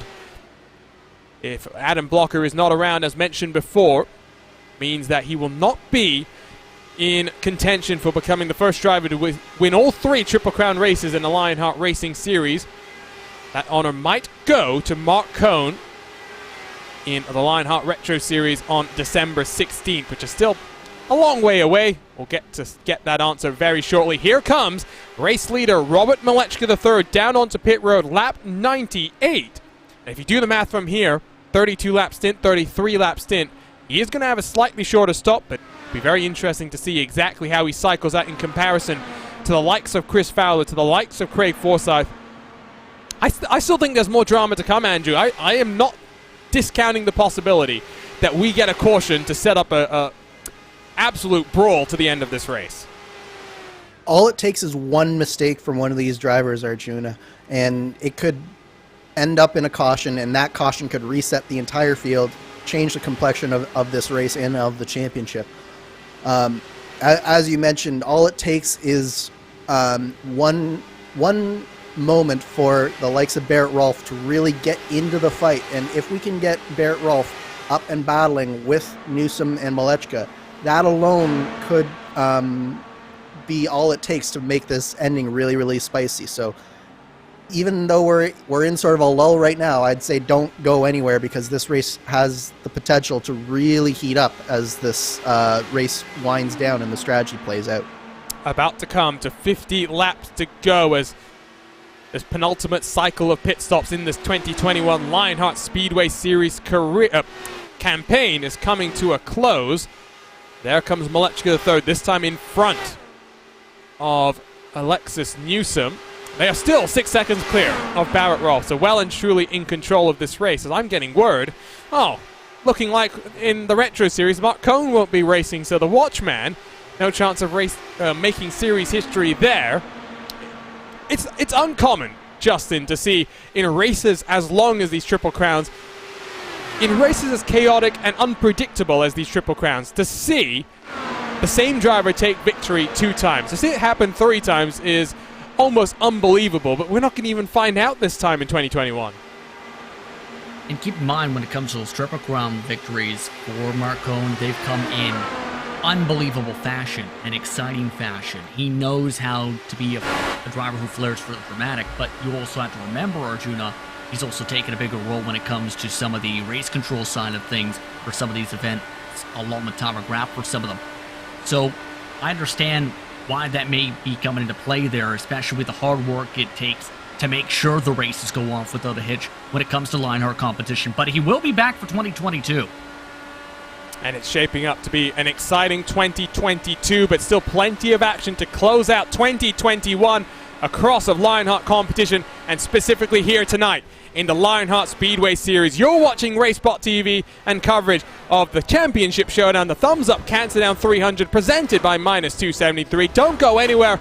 Final stages of the championship coming up right after this. Wreck avoidances. Daring passes. Silly jumps. Oh my god, a drive-through. The thrill of victory. And the occasional mishap. My sim crashed. This is the DMLC Racing Channel.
Welcome back to racespottv and the run to the checkered flag in the 2021 Lionheart Speedway Series campaign. We are here in the Golden State, the Auto Club Speedway, for a double point showdown. The Thumbs Up Cancer Down 300 presented by Minus 273. My name is Arjuna Kenkipati, alongside in a special three-man commentary booth for tonight's season finale is Justin Prince and Andrew Kinsella. Reminder, you can follow along with live timing and scoring by heading to racespot.tv/Indy, powered by our partners at ATVO. Follow along with your favorite team and drivers across of tonight's entertainment. Justin, what a season it's been, but at least tonight, it's been all about factory back. They've not enjoyed dominance over the course of 2021, but they're dominant here today, 7 seconds clear of the rest of the field. Well, it's not surprising to see the domination station they've been able to pull off tonight when it comes to playing things out to perfection in terms of the swap draft to break away from the pack early, and then setting the tempo from there to the point where they're still pulling away from the rest of the pack, several times over by at least half a tenth per lap. There's a reason these two drivers up at the front have combined for 10 of the victories entering tonight. It's been difficult to find your way up towards them all season. And if anything, Barrett Rolfe has been closed on by Chris Fowler, Craig Forsyth, Caleb Bency. We have 19 cars, still running out of the 23 that took to the green flag. 11 of them are on the lead lap, and Christopher Kresge in danger of going one lap down in a race that has gone green from the start of this race to lap 111. 40 laps to go. One final pit stop for these drivers to make sure they execute, make no mistakes to wrap out the season. And as things run, Andrew, well, one hand on the championship for Alexis Newsom. She is clear of Barrett Rolfe by give or take about 25 points. The question really is, what's going to happen for fourth on back, where it is pretty close between drivers that have had issues here today? Matt Taylor, Joe Branch, Tony Schowen, and Alexander Van der Sande. One hand on the championship indeed, and it's been an incredible drive from Alexis Newsom. So impressive. She's done exactly what she's needed to do. But as you mentioned, some of those drivers who were in contention at the beginning of this race, they've made some mistakes and taken themselves out of contention, and now it's turning into a heated scrap for that 4th, 5th, 6th, and 7th position. Van der Sande, who we saw on the live timing, was as high as 3rd in live points at one point. He's all the way down in 7th and circulating around with a stricken car. You see him part of this pack along with Tony Schowen, who is also one lap down. This was not the race that Van der Sande, Taylor, or Tony Schowen needed. And now it's all about salvaging whatever they can from this race to get it to finish as high up in the championship as they can, because don't forget, there is cash prizes available, not just for the winner of this championship, but for several places below it as well. So it will make a difference where these drivers finish in this championship. So every point for many of these drivers still counts. Tony Schowen, George Anzaldo swapping amongst the two of them. These are the cars that are first on one lap down. Tony Schowen, after starting down on pit road, has worked his way up to 12th, but really not the way that the Iowa native would have wanted the season to come to a close, as Anzaldo powers around the outside. Van der Sande is one lap down, so not fighting with these cars, but just using them to build up the speed, with significant damage to his right side pod early in the race. Tony Schowen now does get the job done with Caleb Bency, next car up the road, running up in 6th position. Chris Fowler will be, by the way, the first car to come down onto pit lane. He's on lap 24 of his stint.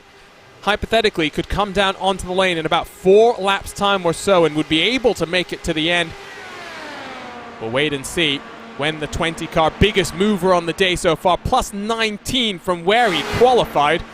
And of course, Fowler did have an end-of-line penalty to serve, so has driven his way up through the field in dramatic fashion. Finally, some luck going the way of Chris Fowler and that number 20 car. Justin, I think the thing that we really have to highlight here is if Robert Malechka III had joined the series for race 1 instead of... Oh, I just heard a crash in the background.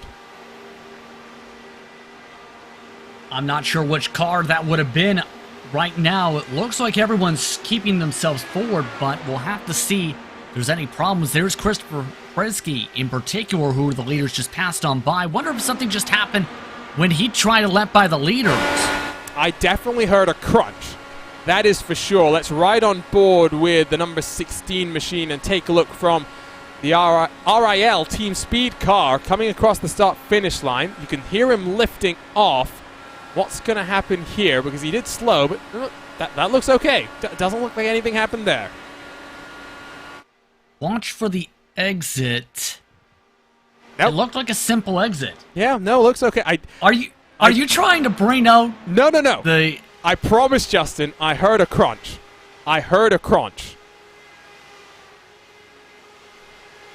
Now you've got me paranoid in terms of that, because I don't see any other additional cars, by the way, who have side pod damage. So, interesting. Are you okay? Well, no, I'm never okay. Let's just be real. But I'm 100% convinced I heard the crunch, the unmistakable sound of cars screaming in agony from something. It sounded minor, yes, but now I'm not sure. Yeah, I just want to go on the record. I did not hear a crunch. Do you think the stream heard it as well? So I hear Mark Cohn saying that he heard it as well. I think there. Do you think it was a bottoming out, possibly, Andrew?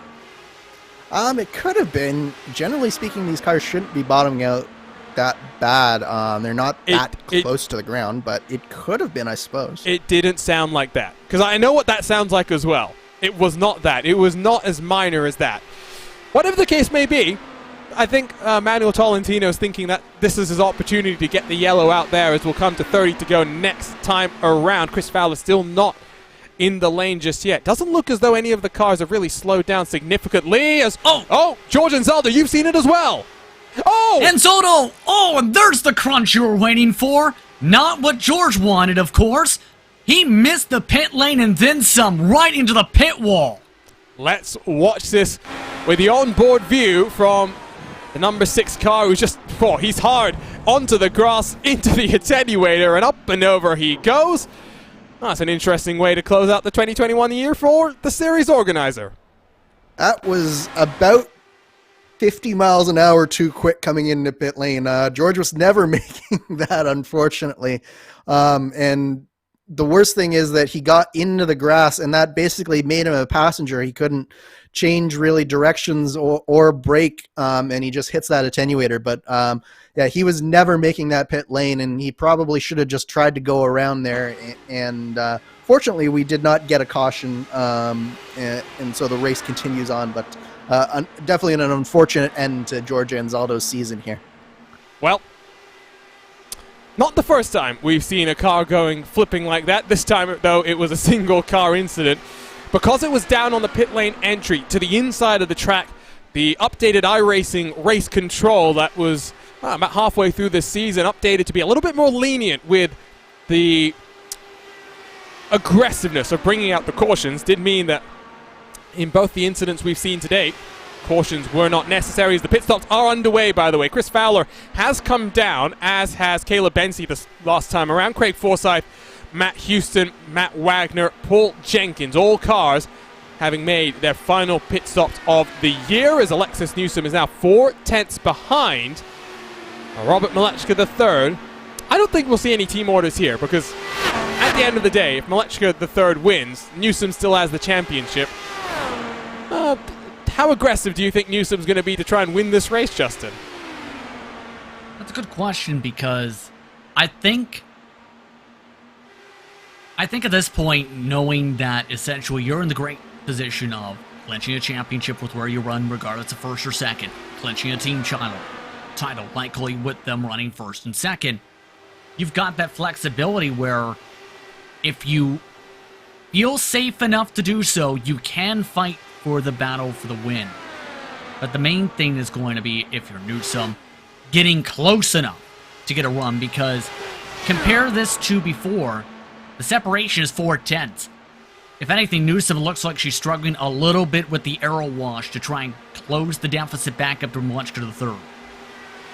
Jess Young onto pit lane in the number 18 machine. Still waiting then for Malechka, Newsom, Rolf, Branch, Godso, Shawen in the top 6. It looks like Gary Godso will be coming in 1 lap down.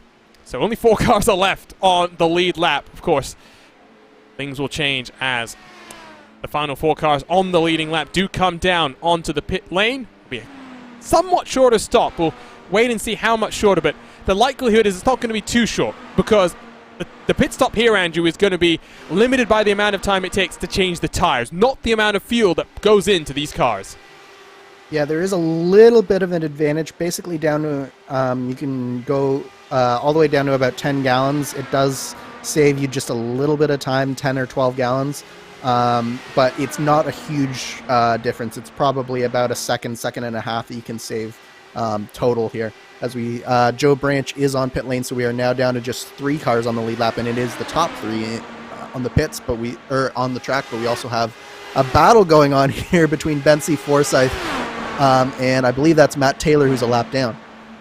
Matt Taylor would have liked to be in front of these cars earlier, before he knocked himself into the wall, but already you can see he's dropped off the back. That's the extent of the damage that Matt Taylor has been dealing with since that wall tap on lap 65. Feels like an age ago in a race that has really flown on by. We're coming into the last 10 minutes of the campaign as Bensi finding side by side with Forsyth, who will look to the inside. This is a 6th position out on track. Will they cycle in front, though, of the likes of Tony Showen, who is yet to come down onto pit road? That is a certainty, given that he's only about 3 seconds up the road. As Newsom, still on track, now leads the race as Robert Malechka III onto the pit lane.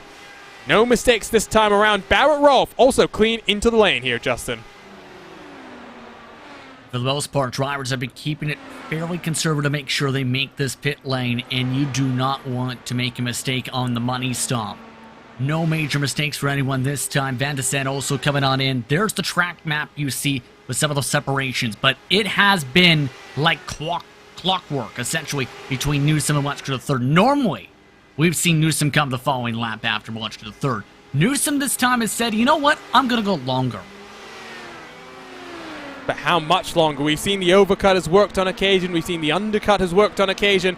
Tony Showen onto pit lane as well this time around. So he'll drop likely to about 10th position potentially, as Forsyth and Bensi still duking it out side by side. And, ooh, interestingly, in the battle for the final podium position, Chris Fowler has emerged in front of Barrett Rolfe, who might be swarmed here by Forsyth and Bensi half a second back in closing.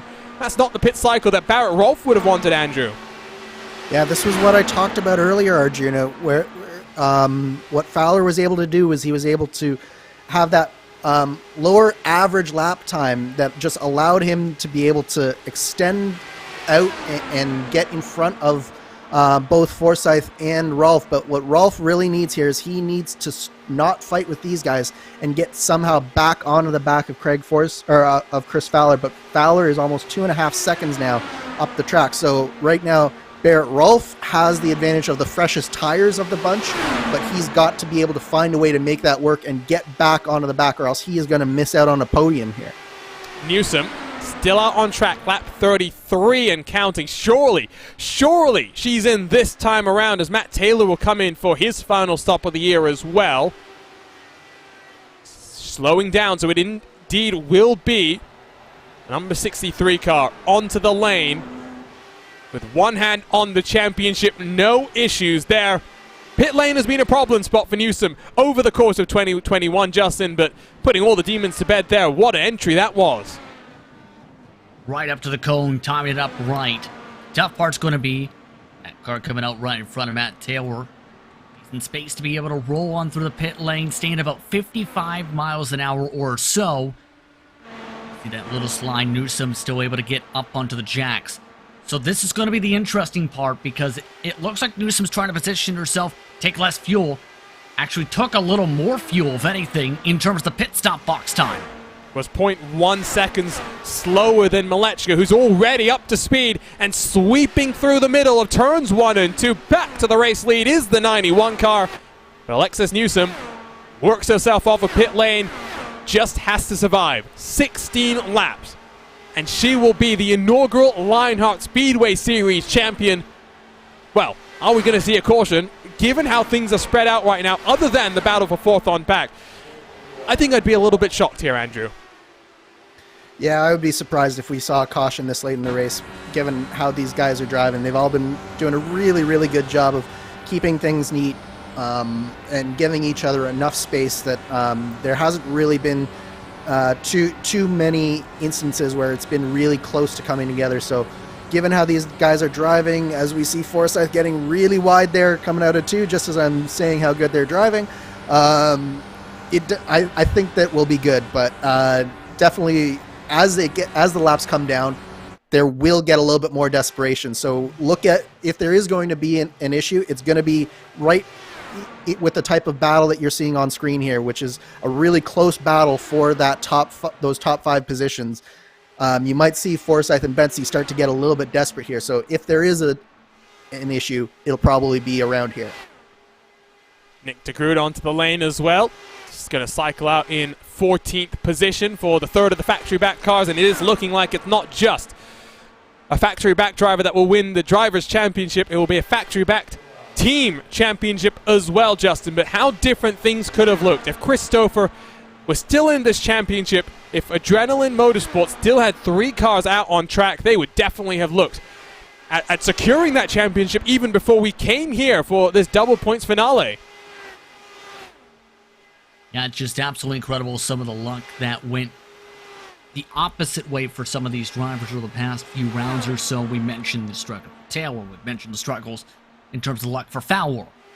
It's just been that type of a season where for some of the groups, they've had raw pace and raw speed, and then all of a sudden, boom, you end up getting involved in an incident, then another, and it just snowballs to where it's so difficult as a driver, and Andrew, I think, can touch upon this, where if you keep on having those build up more and more and more, it digs yourself into a hole where it almost feels impossible to stop having to dig yourself out of. Well, and the thing is, too, Justin, is you really start to press and you start to make mistakes on your own that sort of puts you in the wrong positions. So you try to take control and really take the race and take the luck out of it, but you end up making your own bad luck at certain points. I go back to, again, Matt Taylor and Tony Schowen at Kansas. They were both came off a race where they could have done better at Richmond, and they were looking to try and seize control of the race, and so they were battling really, really hard, really towards the beginning and middle of the race, whereas if one of them had sort of backed off and allowed the race to sort of come to them, it's really hard to do that when you've had a run of bad luck, and then you just see that sort of snowball, and it's continued into this race for both Matt Taylor and Tony Schowen, where they were just pressing a little bit too hard, made some wrong moves, and it hasn't worked out for them. 10 laps to go, 20 miles in this 2021 season, 18 races. It's been great to break out the DW12 once more. See what surprises we have in store in 2022, potential changes to this car. We'll wait and see what happens across of the iRacing service, because of course plenty of excitement given that there are new vehicles coming with updates to open wheel competition. As a result of it, the Mercedes-AMG Petronas F1 vehicle has already meant that updates to the IR18 tire model have come. What other changes are in store for the entirety? Maybe we'll have some in-car adjustments for this car in 2022. We've talked about how it's just your 2 hands, your 2 feet. The tools available for the drivers to control this car. And talking of control, for Robert Malechka III, he's now 1.6 seconds clearer, Justin. Yes, indeed. And that, again, came down to just the execution with the undercut. We've seen how effective it can be. Fowler's the perfect example of that, where yes, the tire wear is now coming into the point where he's losing 0.2 per lap. But if you keep within a couple laps buffer on the undercut, it equalizes out to the point where you can keep the time pickup. And for Malechka III, as long as he keeps himself clean through this traffic, he's in a perfect spot to come away with the Triple Crown victory. Downside is he's lost a 10.5 since the start of that last sentence with the traffic. But I think it's worth mentioning, Justin, you mentioned that Fowler's starting to lose time. Barrett Rolfe is now 1.4 seconds behind Chris Fowler, so he is cut in in just over 14 laps, he's cut in over a second. So if he can get within a sniff of that draft for Chris Fowler, we might see a really nice battle here for third place as things wind down with only, we're coming to 6 laps to go here at the line. For Malechka the third, it will be another victory in what has been an almost unparalleled campaign for him. You have to think about someone like Adam Blocker's dominance in the IndyCar series to talk about the streak that Malechka's been on. It will be his 7th victory in 13 races.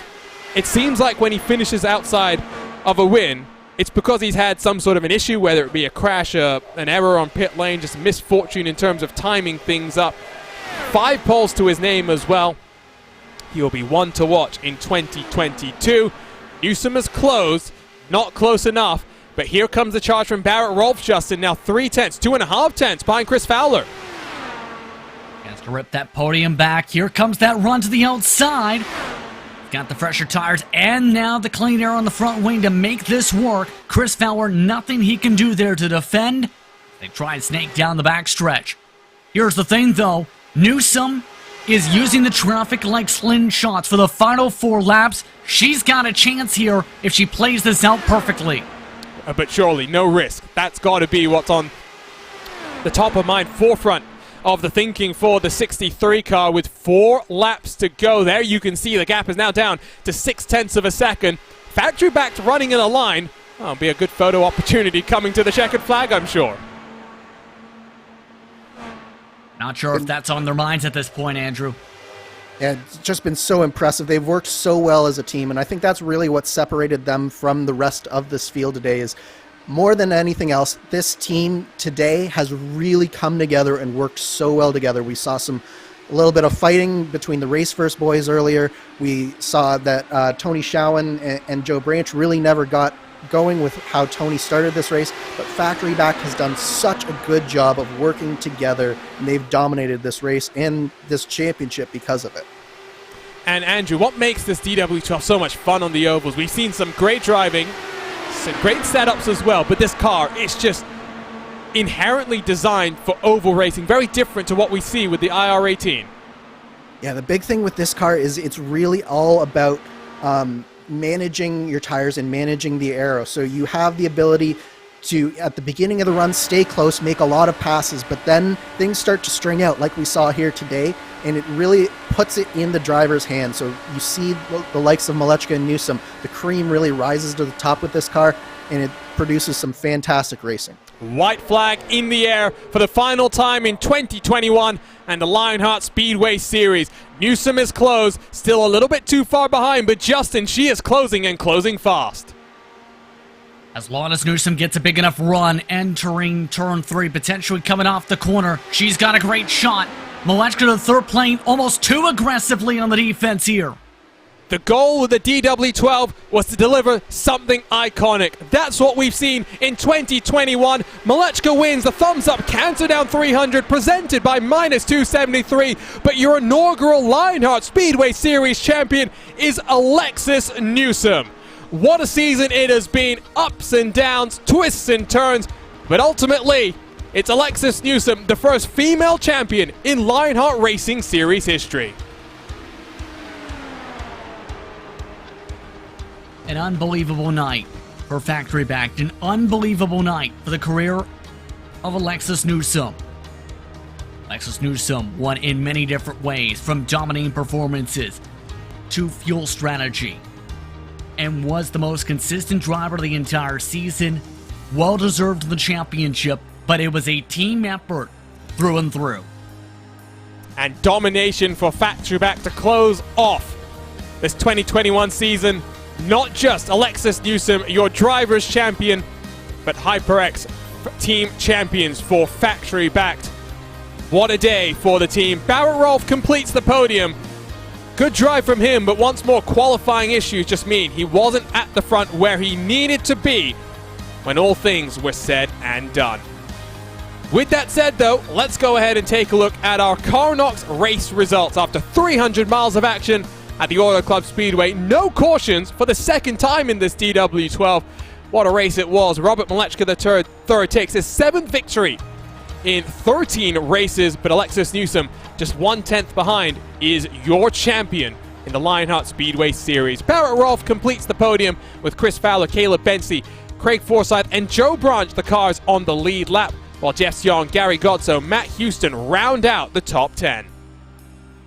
Christopher Kresge, Tony Schowen, and Matt Wagner 11th through 13th. The cars one lap down with Nick DeGroot, Paul Jenkins, Trevor Malone, Alexander Van der Sant, Matt Taylor finishing the race. The final cars on track with George Anzaldo, Mike Rigney retiring with issues.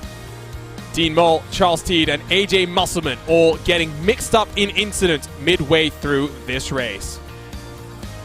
And what a race it was under the lights here at the Auto Club Speedway to close off this 2021 season. And for the final time, we head into the HyperX post-race show, because the Lionheart Racing Series is powered by HyperX, makers of premier gaming gear like the legendary ultra-comfortable Cloud line of gaming headsets.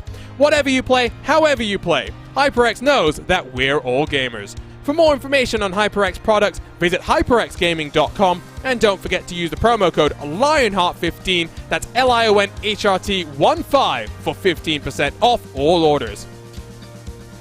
We will wait to head down into HyperX Victory Lane for a chat with Alexis Newsom. We also do have a final post-season award show to come to you to close out the year. But Justin, what a year it was, and so much fun to be a part of it. It was incredible through and through. Some of the battles we've seen throughout the campaign, as well as so many of the strategies that came into fruition throughout the campaign. It wasn't just as simple as, okay, this driver's quick. This is the end of the race right here. This series had plenty of twists and turns. Not one driver could completely control the consistency marks to be able to try and run away. It took all the way to the very end tonight to try and clinch things on forward, to make sure how things would close on out. It was incredible, to say the very least. And keep in mind, many different drivers went to victory lane, not just Molechka III for 7 times, not just Alexis Newsom for 4 victories. Rolfe, Taylor, Van der Sant, Schowen, Stouffer, Moll, Bency all went to victory lane in their own unique ways. Incredible season, and this DW12, it's an old car, yes, but it's put on a show for us, and, well, I'm already now looking forward to 2022. We are waiting for our visit down into the HyperX Victory Lane to get to our post-race award show as well, post-season award show. And what a season it has been. Justin, I mean, just think back to what we've seen. What are some of your favorite races? We've seen fuel mileage races. We've seen drama to the finish lines like we saw last time at the Kansas Speedway. But I really think about the tone that was set in race 1 at Motegi, where we saw Dean Moll take a dramatic victory of his own. I think that really set the marker for the rest of these 18 races. It absolutely did, because it made it clear that you could win in multiple different types of ways. Dean Moll won that race mainly in part because of being able to have the tire strategy gamble pay off in his direction to try and get the clean air at Twin Ring Motegi for the final few laps of that respective race. But then you compare that to some of the races that come into mind. I remember, for example, how emotional that race for Alexander Van der Sant was at Kentucky, to be able to stretch it an additional lap each run, how difficult that was to execute on fuel strategy, to be able to make it on fumes to win that respective race. That was emotionally huge. And then, of course, was seeing how Barrett Rolfe had the pace all season, to the point where, of course, he was a championship contender by tonight. To come away with that win at Indianapolis was also very emotional to see. So plenty of historical moments, and plenty of memorable moments in Lionheart lore in history. Well, with that said, let's make our way down to HyperX Championship Lane, as it were. Let's talk to Alexis Newsom in that number 63 car. Congratulations, Alexis. It's been a roller coaster year for you, but you are the inaugural Lionheart Speedway Series champion. Talk to us about this final race, though, and how you and your teammate Robert Molechka III controlled the race right from the start. Oh, I was so nervous I'd end up messing this up somehow. Rob just working with me through the whole race like that, trying to get the team the championship, and it's been a long season. I made a lot of mistakes, and I'm glad that it turned out this way. And, I mean, we were talking about that during the race itself, the fact that you've had an up and down season. In the middle, it basically looked like you couldn't get any luck going your way, but you were able to bounce back. How tough was that for you mentally, and how were you able to rebound from what was a tough couple of months during the summer? Well, it was spiraling there for a while. I kept thinking I couldn't run the race without keeping it off the wall. And I started driving at like 95% until I got my confidence back. And now you still got one race to go in 2021 for the Lionheart IndyCar Series in their finale in Auto Club. What are you looking forward to in 2022, where hopefully we'll see you on double duty across of the entire year? Oh, I hope so. I think I'll be invited back for the IndyCar Series, but I'm not sure. Hopefully, I'll be in that. Well, I tell you what, Alexis, it's been a fantastic year for you, and now to present you with your championship award is Mark Cohn. Well, Alexis, on behalf of the DMLC Racing Channel, I would like to congratulate you on the 2021 Lionheart Speedway Series Championship. You've had an incredible season, and we've got some nice prizes for you. Some nice cash and a Sim Experience AccuForce Pro V2 direct drive system. Congratulations again. Awesome run. Thank you so much. All of you guys. And so that was your 2021 champion, Alexis Newsom, for Factory Backed. Now, second place in the championship for Barrett Rolfe. Been up and down through the year, and now Mark Cohn is ready to present him with his championship award. Well, Barrett, you had a tremendous run throughout the season. You had that awesome win at Indianapolis, and you too are going to be receiving some great prizes. Some money, some good HyperX equipment, pair of -273 gloves, SimVibe software key. Great job, Barrett. That was a great run throughout the year. Floor is yours now, Barrett.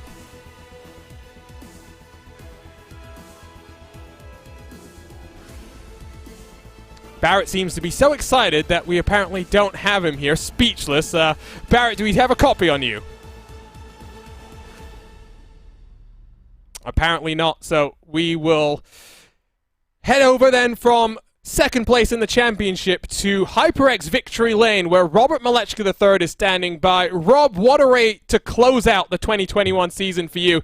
And at the end of the day, if you had been around for those first couple of races, it could have been a very different story for the championship. Yeah, first, hats off to Alexis. Great season.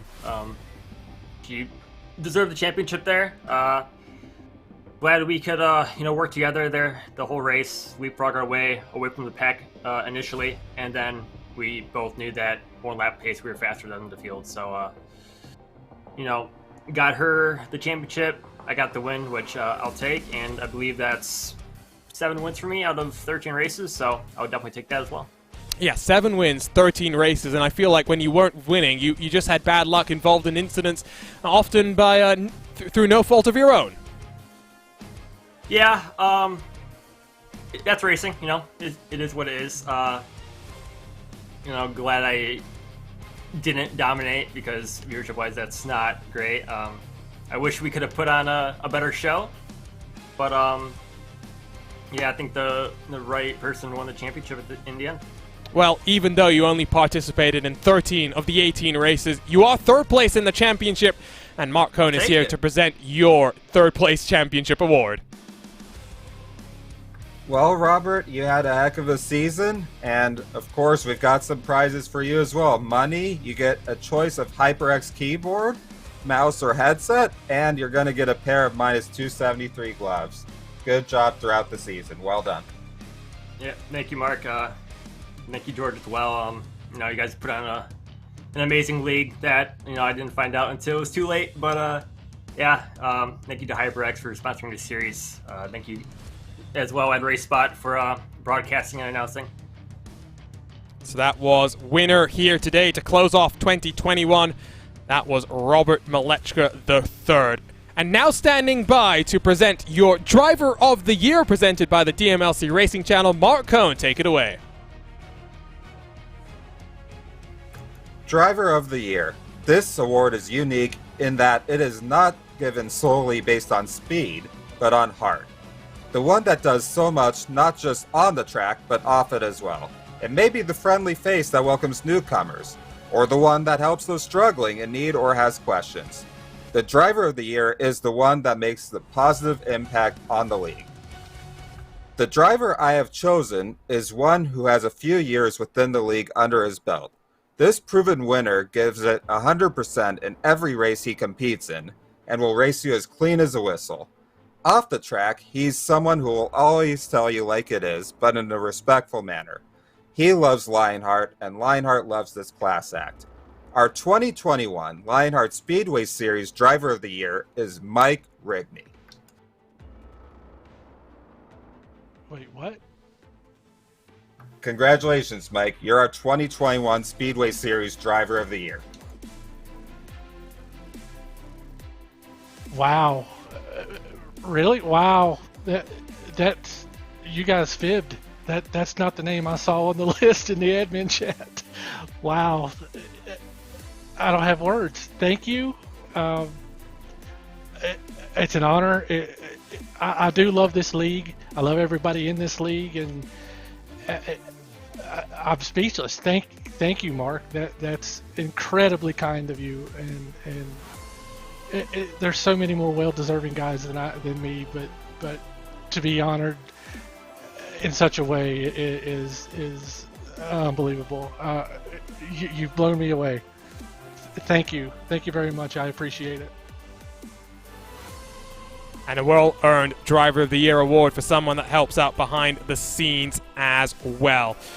Next up, it will be your Rookie of the Year, presented by Buttkicker. We are endeavoring to get Chris Fowler, who will be awarding that trophy, into the racespottv commentary booth. I do believe we have Chris Fowler standing by now. And Chris, you're here to present the Rookie of the Year award. Yes, sir, man. The Rookie of the Year, it was a tough battle all year long. We had so many rookies with the being the first season, but your Rookie of the Year is your season champion, and that is Alexis Newsom with 4 wins this season. So congratulations to Alexis Newsom on Rookie of the Year. Well, thank you, guys.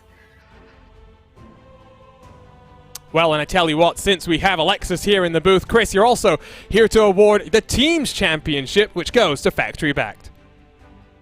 Yes, sir. So our team championship, again, it came down to the very last race. It's been a phenomenal season in the team championship all year. Adrenaline led all the way up to the very last race. Factory Backed with the 1-2 finish tonight took the championship. So congratulations to Factory Backed on the team championship. And they'll get some awards from HyperX, buttkicker, -273. So congratulations, guys. Thanks. We had a pretty good season. It was a lot of fun. Well, we've also got Robert Malechka III here. Rob, Team Championship, what does it mean for you, Alexis, and Nick DeGroot? It's great, we all kind of started late, but I think throughout the season, as a team, we worked the best out of anyone. We locked in there this last race and worked great together to get Alexis the championship. So your team's champions in 2021, Robert Malechka, Alexis Newsom, Nick DeGroot, all 4 Factory Backs. Now here to present your Cleanest Driver of the Year award is Tyler Groff. He's standing by with your winner in 2021. Hey guys, the Cleanest Driver of the Year award presented by Graphics Esports. This is based on the lowest ink average out of the entire season. The winner of that goes to AJ Musselman. Hey guys. Well, AJ, it's been a fun year for you. Cleanest Driver indicates just how clean it's been. Talk to us about 2021. Yeah, those who know me well know I do take a lot of pride in being a clean driver out there. And in a car that does so much pack racing, to still be able to keep it clean and come out as the cleanest driver, it is something I'm pretty proud of. I would have loved Iron Man too, but that wasn't meant to be tonight. Tough to end the season like we did, but great season overall. Thanks to everybody at Team Race First for the moral support all season long. I can't wait for next year. Congratulations, AJ. Can't wait to see you in 2022.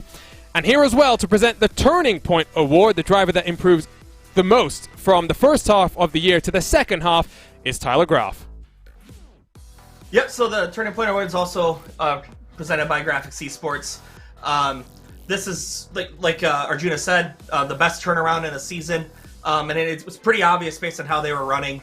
As long as things weren't running into him, he was having good runs. And it couldn't go to somebody more deserving. Turning Point Award this year goes to Chris Fowler. And he'll be getting a set of spotlights and a pair of minus 2073 gloves. Nice, thanks, Tyler. Appreciate it. The first season, the beginning of the season just started off really rough, and then just started getting things turned around in the second half. So hopefully, we'll get some work in the off season, be ready, prepared, and have a much better start to next season. So we're looking forward to next season. And well, doesn't look as though we have the winner of the Iron Man Award for an interview here today, but George Anzaldo is here to present that award. George, take it away. Yeah, so the Iron Man is obviously it's kind of a cool award. It goes to the driver who's completed the most miles throughout a season, and that's also without drops. So it also shows the commitment that a driver needs to have in order to stay clean, stay on the track, and complete the most miles. And that's going to be presented to Joe Branch this year. He's our Iron Man Award winner for 2021, presented by Carnox. A driver that was mixing up for the championship at times, didn't go his way sometimes. Plenty of interesting strategies that we saw from Joe over the course of the year. And to wrap up 2021, to wrap up this post-season award show, George, talk to us about everyone that makes all of this fun stuff happen. There's a huge team behind Race Control, but there's so many names, so many partners that support you as well. Oh, it's been phenomenal, all the support that we've received. First and foremost, want to thank the administration team and the drivers who make the racing and the on-track product possible. I certainly like to thank RaceSpot for all of the amazing coverage that we received throughout the year, as well as ESTV for showing our races to a large audience there in the global esports community. Certainly we can't forget to mention HyperX as our sponsor for our entire series. They provided the amazing equipment and headsets for us so that we have great communications, and the sim comes through so accurately, and it's fantastic to have them on board. Buttkicker, Sim Experience, minus 273, Carnox, Graphics Esports. Tyler did an amazing job all year long with our race logos and helping us out with our various e-flyers and things like that, so that we can stay in touch with our fans and keep everyone going, and as well as SimRace247 for posting all of our stories. It's been a great season. We want to thank all of our 2021 sponsors. There's certainly a few more there that have helped, and also those that have helped behind the scenes all year long. It's been fantastic. We're certainly ready for 2022. We're excited for the upcoming season. We're certainly looking for drivers, people who are interested. Certainly visit the website and submit an application. We're looking for the next wave of drivers to join Lionheart. So again, just thank you to everyone who's been involved with the league, and we're looking forward to another year. Still plenty of racing to go as well, George. You've got IndyCar Retro Series to come to a close. What do you think is going to happen there? Of course, championship decided already in the IndyCar Series. Adam Blocker is now a 4-time champion, but a Retro Series, it's all to play for there. I absolutely love the Retro Series. It's going to be exciting to watch. I think the racing is probably going to be a little bit closer, as we've seen with some of our previous races with the Lotus 79, how it can be some really close, intense racing. Anything can happen. I do think that everyone's going to be going for it, and we're just going to have to wait and see how that all plays out. The IndyCar, I think those drivers are going to put on a great show as well. everyone loves Auto Club. It's been a fun way to end our season. We've been doing it since the league has been around, so there's a lot of history there, and I think that's just one race that certainly everyone wants to win, and also our final Triple Crown for each season. So it's going to be fun to watch. I hope everyone can tune in, and we're looking forward to see how everything plays out here. Thanks for joining us, George. But to wrap things up for this 2021 Lionheart Speedway Series, let's start with you, Andrew. Clean, caution-free in 150 laps, 300 miles at Auto Club. Hard task, but these drivers have shown time and time again just how capable they are of going wheel to wheel without causing too many incidents, and what a show it was to close out our season. It truly was a showcase of just how high the level of talent is in the Lionheart series.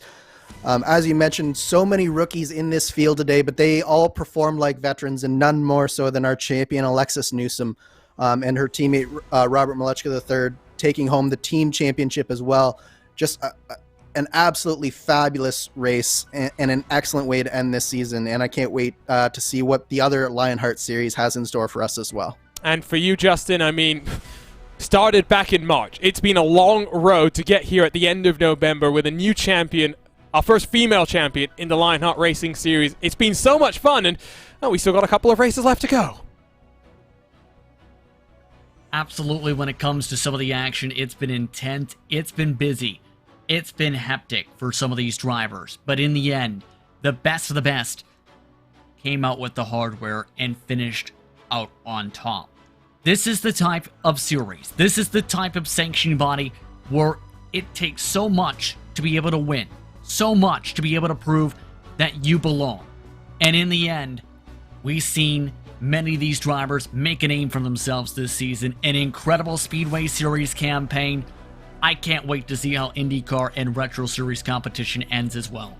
Plenty more Lionheart action to come. 500 miles in the IR18 here in the Golden State at the Auto Club Speedway this Sunday, 4 p.m. Eastern, 3 p.m. Central, 1 p.m. Pacific. It's the Sim Experience race for the championship. The championship may have been decided, but there is plenty to play for. Don't miss any of the action here live on racespottv. A reminder as well that you can keep up to date with all things Lionheart across of social media, while ESTV has your esports needs covered. For sim racing, look no further than racespottv. Hit that red subscribe button. Hit the bell next to it as well to get notified every single time we go live with a great sim racing series that we get to cover. But for now, the road for the Lionheart Speedway Series in 2021 comes to an end. It's been an incredible ride, and on behalf of the entire team at racespottv, we congratulate Alexis Newsom, the inaugural champion in the Lionheart Speedway Series. We'll see you in 2022, but for now, it's fireworks going off in the Auto Club Speedway.